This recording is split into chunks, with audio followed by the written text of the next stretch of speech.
ವೀಕ್ಷಕರೇ ನಮಸ್ತೆ.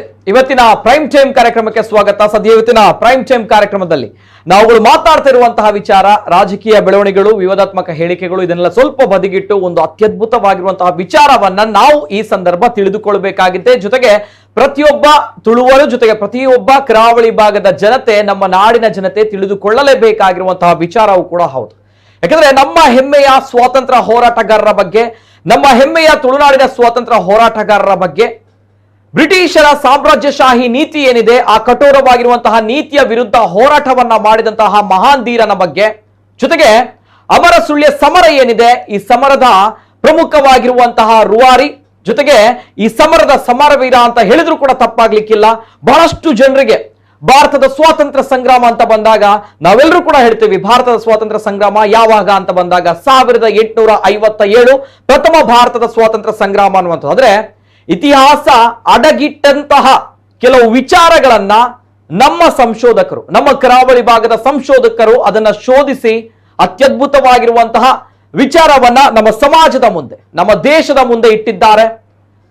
ಪ್ರಥಮ ಸ್ವಾತಂತ್ರ್ಯ ಸಂಗ್ರಾಮಕ್ಕಿಂತ ಮೊದಲೇ ನಮ್ಮ ಕರಾವಳಿ ಭಾಗದಲ್ಲಿ, ನಮ್ಮ ತುಳುನಾಡಿನಲ್ಲಿ ಸ್ವಾತಂತ್ರ್ಯ ಹೋರಾಟದ ಕಿಚ್ಚು ಹಬ್ಬಿತ್ತು. ಆ ಕಿಚ್ಚು ಹಚ್ಚಿದವರು ಬೇರೆ ಯಾರೂ ಅಲ್ಲ, ಇಂತಹ ಧೀಮಂತ ಮಹಾನ್ ಸ್ವಾತಂತ್ರ್ಯ ಹೋರಾಟಗಾರರು. 1837 ಪ್ರಥಮ ಭಾರತ ಸ್ವಾತಂತ್ರ್ಯ ಹೋರಾಟಕ್ಕಿಂತ ಮೊದಲೇ ಸ್ವಾತಂತ್ರ್ಯ ಹೋರಾಟದ ಕಿಚ್ಚು ಹಬ್ಬಿತ್ತು. ಅತ್ಯದ್ಭುತವಾಗಿರುವಂತಹ ಒಂದು ಇತಿಹಾಸ ಇದೆ. ಆ ಕಥೆಯೇ ರೋಚಕವಾಗಿರುವಂಥದ್ದು. ಆದ್ರೆ ಆ ರೋಚಕ ಕಥೆಯನ್ನ ನಮ್ಮ ಇತಿಹಾಸ ಇಷ್ಟು ವರ್ಷಗಳ ಕಾಲ ಅಡಗಿಸಿಟ್ಟದ್ದು ಕೂಡ ಬಹಳ ವಿಪರ್ಯಾಸದ ಸಂಗತಿ. ಆದ್ರೆ ಸತ್ಯ ಒಂದಲ್ಲ ಒಂದಿನ ಹೊರಗೆ ಬರಬೇಕು ಅನ್ನುವಂತಹ ನಿಟ್ಟಿನಲ್ಲಿ ಆ ಮಹಾನ್ ಚೇತನ, ಆ ಮಹಾನ್ ಧೀರ ಸ್ವಾತಂತ್ರ್ಯ ಹೋರಾಟಗಾರರ ಇತಿಹಾಸ ಇದೀಗ ನಮ್ಮ ಕಣ್ಣ ಮುಂದೆ ಇದೆ. ವಿಶೇಷವಾಗಿರುವಂತಹ ಕಾರ್ಯಕ್ರಮ ತುಳುನಾಡ ಸಮರ ವೀರ ರಾಮಯ್ಯ ಗೌಡ್ರು. ವಿಶೇಷ ಕಾರ್ಯಕ್ರಮಕ್ಕೆ ಸ್ವಾಗತ. ನಾನು ನಿತಿನ್ ಸಾಲ್ಯ.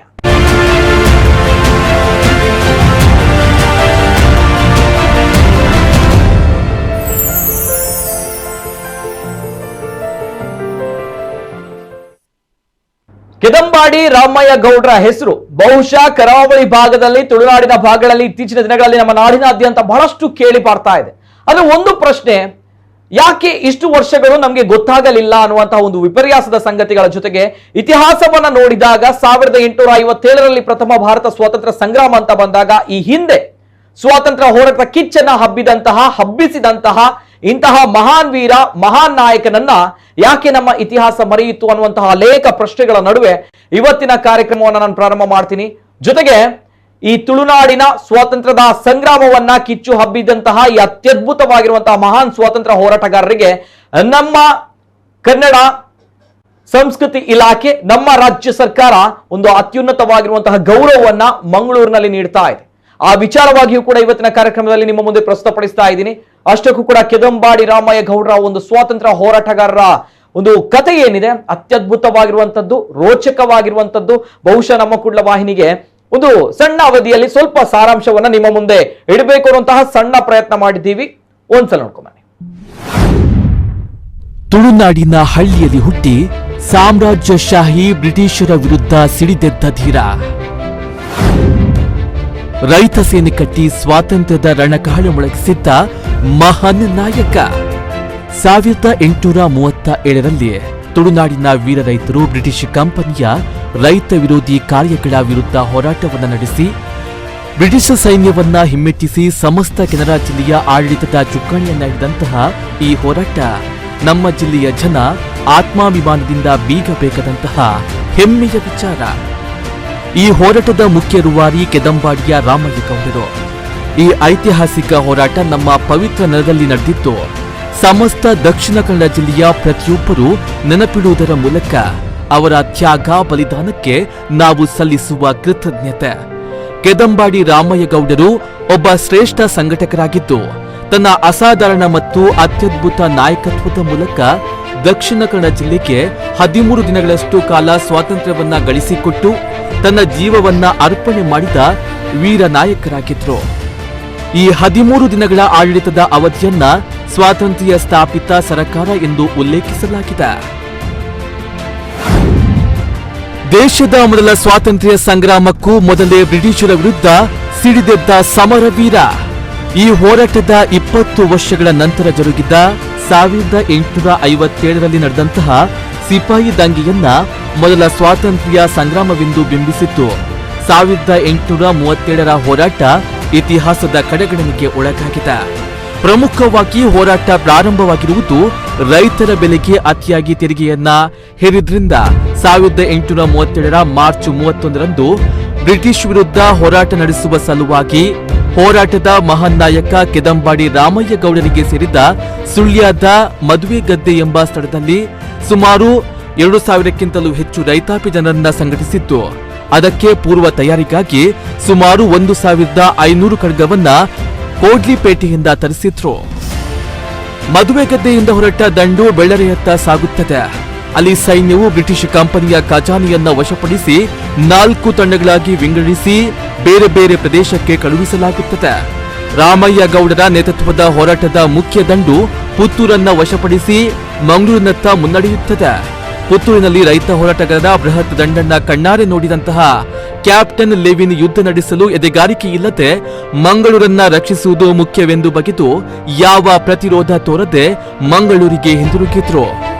ಹೋರಾಟದ ಸೈನ್ಯವು ಮಂಗಳೂರಿನ ಕಡೆ ಸಾಗ್ತಾ ಇದ್ದಂತೆಯೇ ಅದಕ್ಕೆ ದಾರಿಯುದ್ದಕ್ಕೂ ಅಪಾರವಾದ ಜನಬೆಂಬಲ, ಪ್ರೋತ್ಸಾಹ, ನೆರವು ಮತ್ತು ಸಹಭಾಗಿತ್ವ ದೊರಕುತ್ತದೆ. ದಂಡಿನ ಗಾತ್ರ ವಿಶಾಲವಾಗಿ ಹೆಗ್ಗುತ್ತದೆ. ಧರ್ಮಸ್ಥಳದ ಆಗಿನ ಧರ್ಮಾಧಿಕಾರಿ ಮಂಜಯ್ಯ ಹೆಗಡೆ ಫಿರಂಗಿ ಕುದುರೆ ಹಾಗೂ ಅಪಾರ ಪ್ರಮಾಣದ ಹಣವನ್ನ ನೀಡ್ತಾರೆ. ನಂದಾವರದಲ್ಲಿ ಇದ್ದಂತಹ ಬಂಗಾಡಿ ಅರಸು ಮನೆತನದ ಲಕ್ಷಪ್ಪ ಬಂಗರಸ ದೊಡ್ಡ ಸಂಖ್ಯೆಯ ಯೋಧರೊಂದಿಗೆ ನೆರವಾಗಿ ಯುದ್ಧ ಕ್ಷೇತ್ರಕ್ಕೆ ಧಾವಿಸ್ತಾರೆ. ಉಪ್ಪಿನಂಗಡಿಯಲ್ಲಿ ಕಂಪನಿಯ ಉದ್ಯೋಗಿ ಮಂಜದಂಡಿಗೆ ಜನರನ್ನ ಜಮಾವಣೆಗೊಳಿಸುತ್ತಾರೆ. ಹೋರಾಟದೊಂದಿಗೆ ಮಂಗಳೂರಿಗೆ ಆಗಮಿಸಿದ ರೈತ ಹೋರಾಟಗಾರರು ಬ್ರಿಟಿಷ್ ಸೇನೆಗೆ ಬಹಳ ದೊಡ್ಡ ಪ್ರತಿರೋಧವನ್ನ ಒಡ್ಡಿದ್ರು. ರಾತ್ರೋರಾತ್ರಿ ಹೆದರಿದ ಬ್ರಿಟಿಷ್ ಅಧಿಕಾರಿಗಳು ಕಣ್ಣಿನೂರಿಗೆ ಪಲಾಯನ ಮಾಡಿದ್ರು. ಏಪ್ರಿಲ್ 5ರಂದು ಮಂಗಳೂರನ್ನ ವಶಪಡಿಸಿದ ಹೋರಾಟಗಾರರು ಬಾವುಟ ಗುಡ್ಡೆಯ ಬ್ರಿಟಿಷ್ ನಿಯಂತ್ರಣದ ಸ್ಥಳವಾದ ಲೈಟ್ ಹೌಸ್ ಪ್ರದೇಶವಾದ ಬ್ರಿಟಿಷ್ ಬಂಗಲೆಗಳಿಗೆ ಬೆಂಕಿಯನ್ನ ಹಚ್ಚಿದ್ರು. ಅಲ್ಲಿನ ಈಸ್ಟ್ ಇಂಡಿಯಾ ಕಂಪನಿಯ ಬಾವುಟವನ್ನ ಕಿತ್ತಿಸಿದು ರಾಜ್ಯ ಲಾಂಛನದ ಬಾವುಟವನ್ನ ಹಾರಿಸಿ ಮಂಗಳೂರು ಸ್ವತಂತ್ರಗೊಂಡ ಬಗ್ಗೆ ಸಂಭ್ರಮವನ್ನ ಆಚರಿಸಿದ್ರು ಹಾಗೂ 13 ದಿನಗಳ ಕಾಲ ರಾಜ್ಯಭಾರ ಮಾಡಿದ್ರು. ಆದ್ದರಿಂದ ಈ ಪ್ರದೇಶಕ್ಕೆ ಬಾವುಟ ಗುಡ್ಡೆ ಎಂಬ ಹೆಸರು ಬಂದಿದೆ. ಬ್ರಿಟಿಷರ ವಿರುದ್ಧ ಸಿಡಿದೆದ್ದ ವೀರ ರಾಮಯ್ಯ ಗೌಡ ನೇತೃತ್ವದಲ್ಲಿ ಹೋರಾಟಗಾರರು ತಮ್ಮದೊಂದು ಸ್ಥಾಪಿತ ಸರಕಾರವೆಂದು ಬಹಳ ಪ್ರಬುದ್ಧವಾಗಿ ನಡೆದುಕೊಂಡ್ರು. ಮಂಗಳೂರಿನ ನಿವಾಸಿಗಳಿಗೆ ಸಾಹುಕಾರರಿಗೆ 5ನೇ ಏಪ್ರಿಲ್ 1837ರಂದು ಪತ್ರವನ್ನು ಬರೆದು ಎಲ್ಲರೂ ಸ್ಥಾಪಿತ ಸರ್ಕಾರದ ಜೊತೆ ಕೈ ಜೋಡಿಸಬೇಕೆಂದು ಕರೆಯನ್ನ ನೀಡಲಾಯಿತು. ಹಾಗೆಯೇ ಈ ಭಾಗದ ಜನರಿಗೆ ಅನುಕೂಲವಾಗುವಂತೆ ತೆರಿಗೆಯನ್ನ ಮನ್ನಾ ಮಾಡಲಾಯಿತು. 6ನೇ ದಿವಸ ಮಂಗಳೂರಿನ ಸಹಾಯಕ್ಕೆ ಮುಂಬೈ, ಗೋವಾ, ಕಣ್ಣನೂರಿನಿಂದ ಬಂದಂತಹ ಸುಸಜ್ಜಿತ ಬ್ರಿಟಿಷ್ ಸೈನ್ಯಕ್ಕೂ ರೈತ ಹೋರಾಟಗಾರರಿಗೂ ರಕ್ತ ಸಿಕ್ತ ಹೋರಾಟ ನಡೆದು ಹೋರಾಟಗಾರರಿಗೆ ಮಂಗಳೂರನ್ನ ಉಳಿಸಿಕೊಳ್ಳಲು ಸಾಧ್ಯವಾಗಲಿಲ್ಲ. ರಾಮಯ್ಯ ಗೌಡರು ಸೇರಿದಂತೆ ಪ್ರಮುಖ ನಾಯಕರುಗಳು ಬ್ರಿಟಿಷರ ಕೈವಶವಾದರು. ಒಟ್ಟು 1115 ಜನರನ್ನ ಬಂಧಿಸಲಾಯಿತು. ಬ್ರಿಟಿಷರು ಬಹಳ ಜಾಣತನದಿಂದ ಹೋರಾಟವನ್ನ ಸಂಪೂರ್ಣವಾಗಿ ಮಟ್ಟ ಹಾಕಿ ಸಮಾಧಿ ಮಾಡಿದಂತೆ ಕೆದಂಬಾಡಿ ರಾಮಯ್ಯ ಗೌಡ, ಅವರ ಮಗ ಸಣ್ಣಯ್ಯ ಗೌಡ, ಚೆಟ್ಟಿಕುಡಿಯ, ಕೊಕ್ಕನೂರು, ಚೆನ್ನಯ್ಯ, ಕೂಚುಗೋಡು ಮಲ್ಲಪ್ಪ ಗೌಡ, ಬೀರಣ್ಣ, ಬಂಟ, ಕಾರಕಾರ, ಸುಬೇದ ಕೃಷ್ಣಯ್ಯ, ಗುಡ್ಡಮನ ತಮ್ಮಯ್ಯ ಮೊದಲಾದವರನ್ನ ಪ್ರಾಣಿಗಳಂತೆ ಬೋನಿನಲ್ಲಿ ತುಂಬಿಸಿ ಸಿಂಗಾಪುರ, ಬರ್ಮಾ ಮುಂತಾದ ಸಮುದ್ರದಾಚೆಗಿನ ಊರುಗಳಿಗೆ ಸಾಗ ಹಾಕಿ ಜೀವನದ ಉದ್ದಕ್ಕೂ ಕೈಕಾಲುಗಳಿಗೆ ಕೋಳ ಮತ್ತು ಸಂಕೋಲೆಯನ್ನ ತೊಡಿಸಿ ಘೋರವಾದ ಶಿಕ್ಷೆಯನ್ನ ಕೊಟ್ಟಿದ್ರು. ತುಳುನಾಡಿನ ಹಳ್ಳಿಯಲ್ಲಿ ಹುಟ್ಟಿ ಸಾಮ್ರಾಜ್ಯಶಾಹಿ ಬ್ರಿಟಿಷರ ವಿರುದ್ಧ ಸಿಡಿದೆದ್ದು ಇಂದಿನ ದಕ್ಷಿಣ ಕನ್ನಡ ಹಾಗೂ ಕಾಸರಗೋಡು ಜಿಲ್ಲೆಗಳನ್ನ ಸಂಪೂರ್ಣವಾಗಿ ಮತ್ತು ಉಡುಪಿ ಹಾಗೂ ಕೊಡಗು ಜಿಲ್ಲೆಗಳನ್ನ ಭಾಗಶಃ ಗೆದ್ದು ತನ್ನ ಅಸಾಧಾರಣ ಮತ್ತು ಅತ್ಯದ್ಭುತ ಮುಂದಾಳುತನದ ಮೂಲಕ ಈ ಭೂ ಪ್ರದೇಶಕ್ಕೆ 2 ವಾರಗಳಷ್ಟು ಕಾಲ ಸ್ವಾತಂತ್ರ್ಯವನ್ನ ಗಳಿಸಿಕೊಟ್ಟಂತಹ ಧೀರನಾಯಕ ಕೆದಂಬಾಡಿ ರಾಮಯ್ಯ ಗೌಡ ಮತ್ತವರ ಕುಟುಂಬ ಕೊನೆಗೆ ಯಾವುದೋ ಗುರುತು ಪರಿಚಯವಿಲ್ಲದ ಕಡಲಿನಾಚೆಗಿನ ಪ್ರದೇಶದಲ್ಲಿ ತಮ್ಮ ಜೀವನದ ಅಂತ್ಯವನ್ನ ಕಾಣುವಂತಾಯಿತು. ಇವರುಗಳಲ್ಲದೆ ಇನ್ನೂ ಹಲವು ಜನ ದಾಸ್ಯದ ಸಂಕೋಲೆಯನ್ನ ಕಳಚುವ ಅದ್ಭುತ ಕನಸುಗಳನ್ನ ನನಸಾಗಿಸಲು ಪಣತೊಟ್ಟು ತಮ್ಮದೆಲ್ಲವನ್ನ ನಾಡಿಗಾಗಿ ತ್ಯಾಗ ಮಾಡಿದ್ದಾರೆ.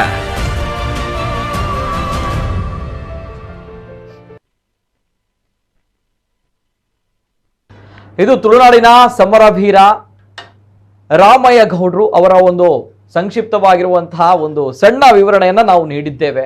ಜೊತೆಗೆ ಕೆದಂಬಾಡಿ ರಾಮಯ್ಯ ಗೌಡ್ರ ಬಗ್ಗೆ ಬಹಳ ರೋಚಕವಾಗಿರುವಂತಹ ಕತೆ ತಾವೆಲ್ಲರೂ ಕೂಡ ಕೇಳಿದರೆ ಅತ್ಯಂತ ಘನಘೋರವಾಗಿರುವಂತಹ ಶಿಕ್ಷೆಯನ್ನು ಅವರು ಅನುಭವಿಸ್ತಾರೆ. ದೇಶದ ಸ್ವಾತಂತ್ರ್ಯ ಸಂಗ್ರಾಮದಲ್ಲಿ ಅವರ ಪಾತ್ರ ಬಹಳ ಪ್ರಮುಖವಾಗಿರುವಂಥದ್ದು. 13 ದಿನಗಳ ಕಾಲ ಒಂದು ಸ್ವಾತಂತ್ರ್ಯ ಸಿಗುತ್ತೆ ಅಂತ ಬಂದಾಗ ಸಣ್ಣ ವಿಚಾರ ಏನಲ್ಲ, ಇವೆಲ್ಲದರ ಜೊತೆಗೆ ಬಾವುಟ ಗುಡ್ಡೆಯಲ್ಲಿ ನಡೆದಿರುವಂತಹ ಐತಿಹಾಸಿಕವಾಗಿರುವಂತಹ ಕ್ಷಣ, ಅದೇ ಒಂದು ಐತಿಹಾಸಿಕ ಕ್ಷಣ ನಡೆದಿರುವಂತಹ ಒಂದು ಬಾವುಟ ಗುಡ್ಡೆಯಲ್ಲಿ ಶನಿವಾರದಂದು 19ನೇ ತಾರೀಕಿನಂದು ಇದೇ ತಿಂಗಳು ಅತ್ಯದ್ಭುತವಾಗಿರುವಂತಹ ಮತ್ತೊಂದು ಐತಿಹಾಸಿಕ ಕ್ಷಣವೂ ಕೂಡ ನಡೀಲಿಕ್ಕಿದೆ. ಕೆದಂಬಾಡಿ ರಾಮಯ್ಯ ಗೌಡ್ರ ಅತ್ಯದ್ಭುತವಾಗಿರುವಂತಹ ಪ್ರತಿಮೆಯನ್ನ ಆ ಒಂದು ಸ್ಥಳದಲ್ಲಿ ಸ್ಥಾಪಿಸಲಾಗುತ್ತೆ. ಈ ಎಲ್ಲಾ ವಿಚಾರದ ಬಗ್ಗೆ ನಾನು ಮಾತಾಡಬೇಕು. ಜೊತೆಗೆ ಕೆದಂಬಾಡಿ ರಾಮಯ್ಯ ಗೌಡ್ರು ಅಂತ ಬಂದಾಗ ಈ ಸ್ವಾತಂತ್ರ್ಯ ಸಂಗ್ರಾಮದಲ್ಲಿ ಬಹಳಷ್ಟು ರೋಚಕವಾಗಿರುವಂತಹ ಕಥೆಗಳಿವೆ. ಆದ್ರೆ ಯಾಕೆ ಈ ಹಿಂದೆ ಇತಿಹಾಸದಲ್ಲಿ ರಾಮಯ್ಯ ಗೌಡ್ರ ಕಥೆಗಳನ್ನ ಸ್ವಲ್ಪ ಗೌಪ್ಯವಾಗಿಡಲಾಗಿತ್ತು, ಯಾಕೆ ಇದು ಮುನ್ನೆಲೆಗೆ ಬಂದಿರಲಿಲ್ಲ ಅನ್ನುವಂಥ ಪ್ರಶ್ನೆಗಳ ನಡುವೆ ನಾವೇನನ್ನ ತೋರಿಸಿದೀವಿ ಅದು ಬಹಳ ಸಣ್ಣ ಮಟ್ಟದ್ದು ಕಥೆಗಳನ್ನು ನಾವು ತೋರಿಸಿರುವಂಥದ್ದು. ಈಗ ಸಂಕ್ಷಿಪ್ತವಾಗಿರುವಂತಹ ವಿವರಣೆ ಇವತ್ತಿನ ಕಾರ್ಯಕ್ರಮದಲ್ಲಿ ನೀಡಬೇಕು. ಜೊತೆಗೆ ಆತ್ಮೀಯವಾಗಿರುವಂತಹ ಸ್ವಾಗತವನ್ನ ಮಾಡ್ತಾ ಇದ್ದೇನೆ. ನಮ್ಮ ಜೊತೆ ಇವತ್ತಿನ ಕಾರ್ಯಕ್ರಮದಲ್ಲಿ 3 ಗಣ್ಯ ವ್ಯಕ್ತಿಗಳಿದ್ದಾರೆ.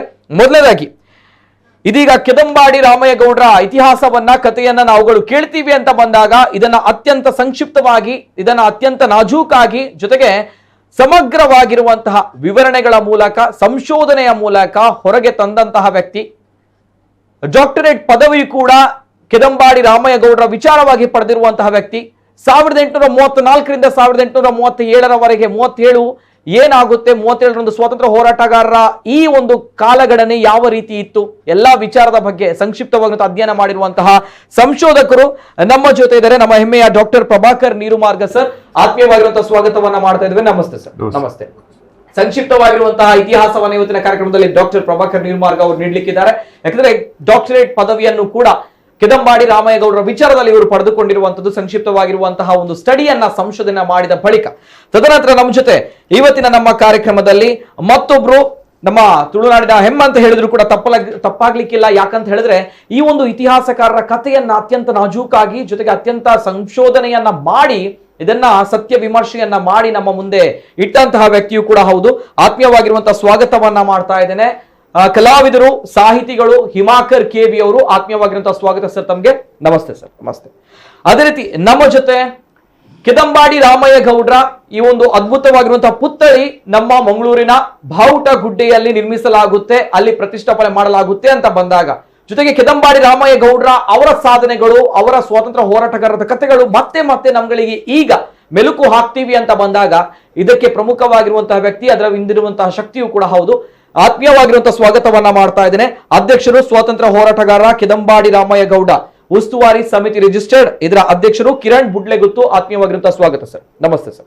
3 ಗಣ್ಯ ವ್ಯಕ್ತಿಗಳು ಇವತ್ತಿನ ಕಾರ್ಯಕ್ರಮದಲ್ಲಿ ಜಾಯ್ನ್ ಆಗಿದ್ದಾರೆ. ಕೆಲವು ವಿಚಾರಗಳನ್ನ, ಸ್ವಾರಸ್ಯಕರವಾಗಿರುವಂತಹ ಕುತೂಹಲಕಾರಿಯಾಗಿರುವಂತಹ ವಿಚಾರಗಳನ್ನ ನಮ್ಮ ಸ್ವಾತಂತ್ರ್ಯ ಹೋರಾಟಗಾರರ ಬಗ್ಗೆ, ನಮ್ಮ ತುಳುನಾಡಿನ ಸ್ವಾತಂತ್ರ್ಯ ಹೋರಾಟಗಾರರ ಬಗ್ಗೆ ನಾವು ತಿಳಿದುಕೊಳ್ಳಬೇಕಾಗುತ್ತೆ. ಜೊತೆಗೆ ನಮ್ಮ ಕರಾವಳಿ ಭಾಗದಲ್ಲಿ ಬರುವಂತಹ ಬಾವುಟ ಗುಡ್ಡೆ, ಅದಕ್ಕೂ ಕತೆ ಇದೆ. ತದನಂತರ ಮುಂದೆ ಬರುವಂತಹ ಬಿಕರ್ನ ಕಟ್ಟೆ, ಅದಕ್ಕೂ ಕೂಡ ಕಥೆ ಇದೆ. ಎಲ್ಲವೂ ಕೂಡ ಸ್ವಾತಂತ್ರ್ಯ ಸಂಗ್ರಾಮದಲ್ಲಿ ಪ್ರಮುಖವಾಗಿರುವಂತಹ ಪಾತ್ರವನ್ನು ವಹಿಸಿಕೊಂಡದ್ದು ನಮ್ಮ ಕರಾವಳಿ ಭಾಗವೂ ಕೂಡ ಹೌದು. ನಾನು ನೇರವಾಗಿ ಫಸ್ಟ್ ರಿಯಾಕ್ಷನ್ ಹೋಗ್ತಾ ಇದ್ದೇನೆ. ಡಾಕ್ಟರ್ ಪ್ರಭಾಕರ್ ನೀರುಮಾರ್ಗ ಅವರು ಸಂಶೋಧಕರು, ಜೊತೆಗೆ ಡಾಕ್ಟರೇಟ್ ಪದವಿಯನ್ನು ಕೂಡ ಪಡೆದಿದ್ದೀರಾ ಕೆದಂಬಾಡಿ ರಾಮಯ್ಯ ಗೌಡ್ರ ವಿಚಾರವಾಗಿ. ದಟ್ಸ್ ವೈ ನಾನು ಫಸ್ಟ್ ರಿಯಾಕ್ಷನ್ ತಮ್ಮಲ್ಲಿ ಹೋಗ್ತಾ ಇದ್ದೀನಿ ಸರ್. ಫಸ್ಟ್ ರಿಯಾಕ್ಷನ್ ಹೋಗ್ತಾ ಇರುವಂತದ್ದು ಇದೇ ಪ್ರಶ್ನೆಯ ಮೇಲೆ.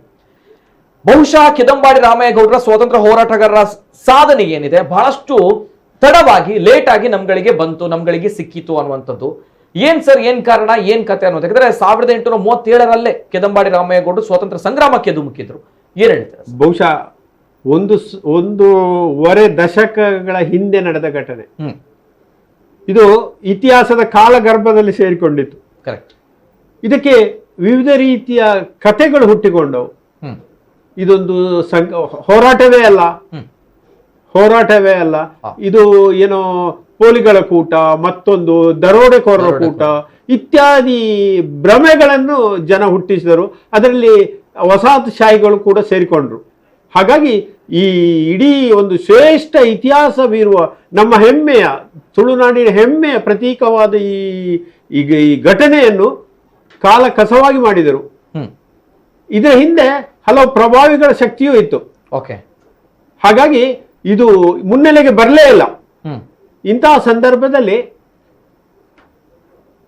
ನನಗೆ ಈ ಲೇಖನಗಳನ್ನು ಓದಿದಾಗ, ನನಗೆ ಬೇರೆ ಬೇರೆ ಲೇಖನಗಳು ಓದಿದಾಗ, ಆಮೇಲೆ ಕಲ್ಯಾಣ ಸ್ವಾಮಿ ಎಂಬ ಕಾದಂಬರಿ ನನ್ನ ಕೈಗೆ ಸಿಕ್ಕಿತು. ಇದನ್ನು ಓದಿದಾಗ ಇದರಲ್ಲಿ ಏನು ಭಾಳ ನಮ್ಮ ತುಳುನಾಡಿನ ಬಗ್ಗೆ, ನಮ್ಮ ದಕ್ಷಿಣ ಕನ್ನಡದಲ್ಲಿ ಈ ಜಿಲ್ಲೆಯಲ್ಲಿ ನಡೆದು ಹೋದ ಇಂಥ ಐತಿಹಾಸಿಕ ಘಟನೆಯನ್ನು ಇದರ ಬಗ್ಗೆ ಅಧ್ಯಯನ ಮಾಡಬೇಕೆಂದು ನನಗೆ ಮನಸ್ಸಾಯಿತು. ಮಂಗಳೂರು ವಿಶ್ವವಿದ್ಯಾಲಯದಲ್ಲಿ ಇದಕ್ಕೆ ಡಾಕ್ಟರೇಟ್ ಪದವಿಗೆ ನಾನು ಅರ್ಜಿ ಸಲ್ಲಿಸಿದೆ, ಆಯ್ಕೆಯಾದೆ. ಆ ಸಂದರ್ಭದಲ್ಲಿ ನಾನು ಇಲ್ಲಿಯ ಪರಿಸರ, ಎಲ್ಲೆಲ್ಲ ಈ ಘಟನೆ ನಡೆದು ಹೋಗಿದೆ, ಎಲ್ಲೆಲ್ಲ ನಮ್ಮ ಸ್ವಾತಂತ್ರ್ಯ ಸೇನೆ ಹಾದು ಹೋಗಿದೆ, ಅಲ್ಲೆಲ್ಲ ಹೋಗಿ ಕುಲಂಕುಷವಾಗಿ ಅಲ್ಲಿಯ ಜನಗಳನ್ನು ತಿಳಿದು ಅಲ್ಲಿರುವ ಲಾವಣಿಗಳು, ಬೇರೆ ಬೇರೆ ಕಥಾನಕಗಳನ್ನು ತಿಳಿದುಕೊಂಡೆ. ಆಮೇಲೆ ಇಡೀ ಈ ಸ್ವಾತಂತ್ರ್ಯ ಘಟನೆಯ ಬಗ್ಗೆ ವಿಚಾರಣೆಗಳು, ಭಾಳಷ್ಟು ವಿಚಾರಣೆಗಳು ನಡೆದಿತ್ತು. ಅದನ್ನೆಲ್ಲ ಜುಡಿಷಿಯಲ್ ರಿಪೋರ್ಟ್ ಎಂದು ಹೇಳ್ತೇವೆ. ಅದನ್ನೆಲ್ಲ ಮದ್ರಾಸಿನ ಎಗ್ಮೋರ್ನಲ್ಲಿ ಅದು ಅದರ ಸಂಗ್ರಹಾಲಯ ಇತ್ತು. ಆ ಸಂಗ್ರಹಾಲಯದಲ್ಲಿ ನಾನು ಹೋಗಿ ಅಲ್ಲಿಯ ಈ ಅಧ್ಯಯನ ಮಾಡಿದೆ. ಅಧ್ಯಯನ ಮಾಡಿ ನನಗೆ ನನ್ನ ಅಧ್ಯಯನ ಅದು ಪರಿಪೂರ್ಣ ಅಧ್ಯಯನ ಎಂದು ಹೇಳಲಿಕ್ಕೆ ಸಾಧ್ಯವಿಲ್ಲ, ಬೇಕಾದಷ್ಟು ಇನ್ನೂ ಆಗಬೇಕಾಗಿದೆ. ಆದರೆ ನನಗೆ ಎಷ್ಟು ಅಗತ್ಯವಿದೆಯೋ, ನನ್ನ PhD ಥೀಸಿಗೆ ಎಷ್ಟು ಅಗತ್ಯವಿದೆಯೋ ಅದನ್ನೆಲ್ಲ ಹುಡುಕಿ ನಾನು PhD ಥೀಸಿಸನ್ನು ಸಿದ್ಧಪಡಿಸಿದೆ. ಒಟ್ಟಿನಲ್ಲಿ ನನಗೆ ಒಂದು ಸಂತೋಷ ಇದೆ, ಈ ವಸ್ತುವಿಗೆ, ಈ ಘಟನೆಗೆ ಒಂದು ನ್ಯಾಯ ಸಲ್ಲಿಸಿದ್ದೇನೆ ಎಂದು. ಬಹುಶಃ 1.5 ದಶಕ ನಾನು ಈಗಾಗಲೇ ಹೇಳಿದ್ದೆ, ಯಾರೂ ಇದರ ಬಗ್ಗೆ ಐತಿಹಾಸಿಕ ಹಿನ್ನೆಲೆ ಇರುವ ಈ ವಿಷಯದ ಬಗ್ಗೆ ಅಧ್ಯಯನ ಮಾಡಲಿಲ್ಲ, ಯಾಕೆ ಎಂದು ನನಗೆ ಆಶ್ಚರ್ಯ ಆಯಿತು. ಅದಕ್ಕೆ ಒಂದು ವ್ಯವಸ್ಥಿತವಾದ ಅಧ್ಯಯನ ಮಾಡಿ ಅದಕ್ಕೆ ನಾನು ನ್ಯಾಯ ಸಲ್ಲಿಸಿದ್ದೇನೆ. ಬಹುಶಃ ಇಂಥ ರೋಚಕ ಘಟನೆಗಳೆಲ್ಲ, ಈ ಘಟನೆ ನಮಗೆ, ನಮ್ಮ ತುಳುನಾಡಿನವರಿಗೆ ಹೆಮ್ಮೆ ತರುವಂಥದ್ದು. ನೀವು ಹೇಳಿದಾಗೆ 850ರಲ್ಲಿ ಇಲ್ಲಿ ಪ್ರಥಮ ಸ್ವಾತಂತ್ರ್ಯ ಹೋರಾಟ ಆಯಿತು. ಅದಕ್ಕಿಂತ ಮೊದಲೇ ನಮ್ಮ ನೆಲೆಯಲ್ಲಿ ಇಲ್ಲಿ ಹೋರಾಟ ನಡೆದಿದೆ. ನಾನು ಈ ನಡುವೆ 2 ಮಾತುಗಳನ್ನು ಹೇಳ್ತೇನೆ. 1810ರಲ್ಲಿ ನಮ್ಮ ರೈತರು ಒಂದು ರೀತಿಯ ಹೋರಾಟ ಮಾಡಿದರು. ಅದು ಯಾಕೆಂದ್ರೆ ವಿಪರೀತ ನಮ್ಮ ಕಂದಾಯ ನಿಗದಿ ಮಾಡಿದ್ದಕ್ಕೆ, ವಿಪರೀತ ಕಂದಾಯ ನಿಗದಿ ಮಾಡಿದ ಕಾರಣಕ್ಕಾಗಿ ರೈತರು ಹೋರಾಟ ಮಾಡಿದರು. ಆ ಹೋರಾಟವನ್ನು ಇದು ಮಾಡಿದರು ವಸಾಹತುಶಾಹಿಗಳು, ಅದನ್ನು ಮುಚ್ಚಿ ಹಾಕಿದ್ದರು. ಆಮೇಲೆ 830ರಲ್ಲಿ ಮಂಗಳೂರು ಕೂಟದಂಗೆ ಆಯಿತು. ಇದು ಕೂಡ ಬೇರೆ ಬೇರೆ ಕಾರಣಗಳಿಗೆ. ಇದು ವಿಪರೀತ ಕಂದಾಯ ನಿಗದಿಯನ್ನು ಎನ್ಫೋರ್ಸ್ ಮಾಡಲಿಕ್ಕೆ, ಅದನ್ನು ಜಾರಿಗೆ ತರಲು ಈ ಕಂದಾಯ ಅಧಿಕಾರಿಗಳು ಇಲ್ಲಿನ ರೈತರಿಗೆ ಬಹಳಷ್ಟು ಕಿರುಕುಳ ಕೊಟ್ಟರು. ಈ ಕಿರುಕುಳವನ್ನು ತಾಳಲಾರದೆ ಕಂದಾಯ ಅಧಿಕಾರಿಗಳ ವಿರುದ್ಧ ಈ ಕೂಟದಂಗೆ ನಡೆಯಿತು. ಆಮೇಲೆ ಇದರ ಪ್ರಭಾವವೇ, ಈ 2 ಘಟನೆಗಳ ಪ್ರಭಾವವೇ ರೈತರೆಲ್ಲರೂ ಒಗ್ಗಟ್ಟಾಗಲು ಕಾರಣವಾಯಿತು.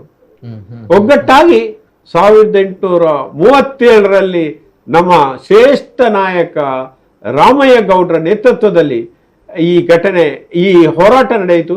ರಾಮಯ್ಯ ಗೌಡ್ರಷ್ಟು ಒಂದು ಸಂಘಟನಾ ಶಕ್ತಿ, ಅವರಲ್ಲಿರುವ ಸಹನಾ ಶಕ್ತಿ, ಅವರಲ್ಲಿರುವ ಜಾಣ್ಮೆ, ಇದರ ಮೂಲ ಕಾರಣವೇ ಈ ಹೋರಾಟ ಯಶಸ್ವಿ ಆಗಲು, ಆಮೇಲೆ 13 ದಿನಗಳ ನಮಗೆ ಸ್ವಾತಂತ್ರ್ಯ ಪಡೆಯಲು ಕಾರಣವಾಯಿತು ಎಂದು ಹೇಳಲು ನನಗೆ ಹೆಮ್ಮೆ ಆಗ್ತದೆ. ನಿಜ ನಿಜ. ಎಸ್ ಸರ್, ಅದ್ರ ಜೊತೆ ನಮಗೂ ಕೂಡ ಹೆಮ್ಮೆ ಆಗುತ್ತೆ ಸರ್. ಇಂತಹ ಒಂದು ಸ್ವಾತಂತ್ರ್ಯ ಹೋರಾಟಗಾರರು ನಮ್ಮವರು, ಅವರೊಂದು ವಿಚಾರವನ್ನ ಸಮಾಜದ ಮುಂದೆ, ನಮ್ಮ ನಾಡಿನ ಜನತೆಯ ಮುಂದೆ, ದೇಶದ ಜನತೆಯ ಮುಂದೆ ತಂದಿಟ್ಟಿದ್ದಾರೆ.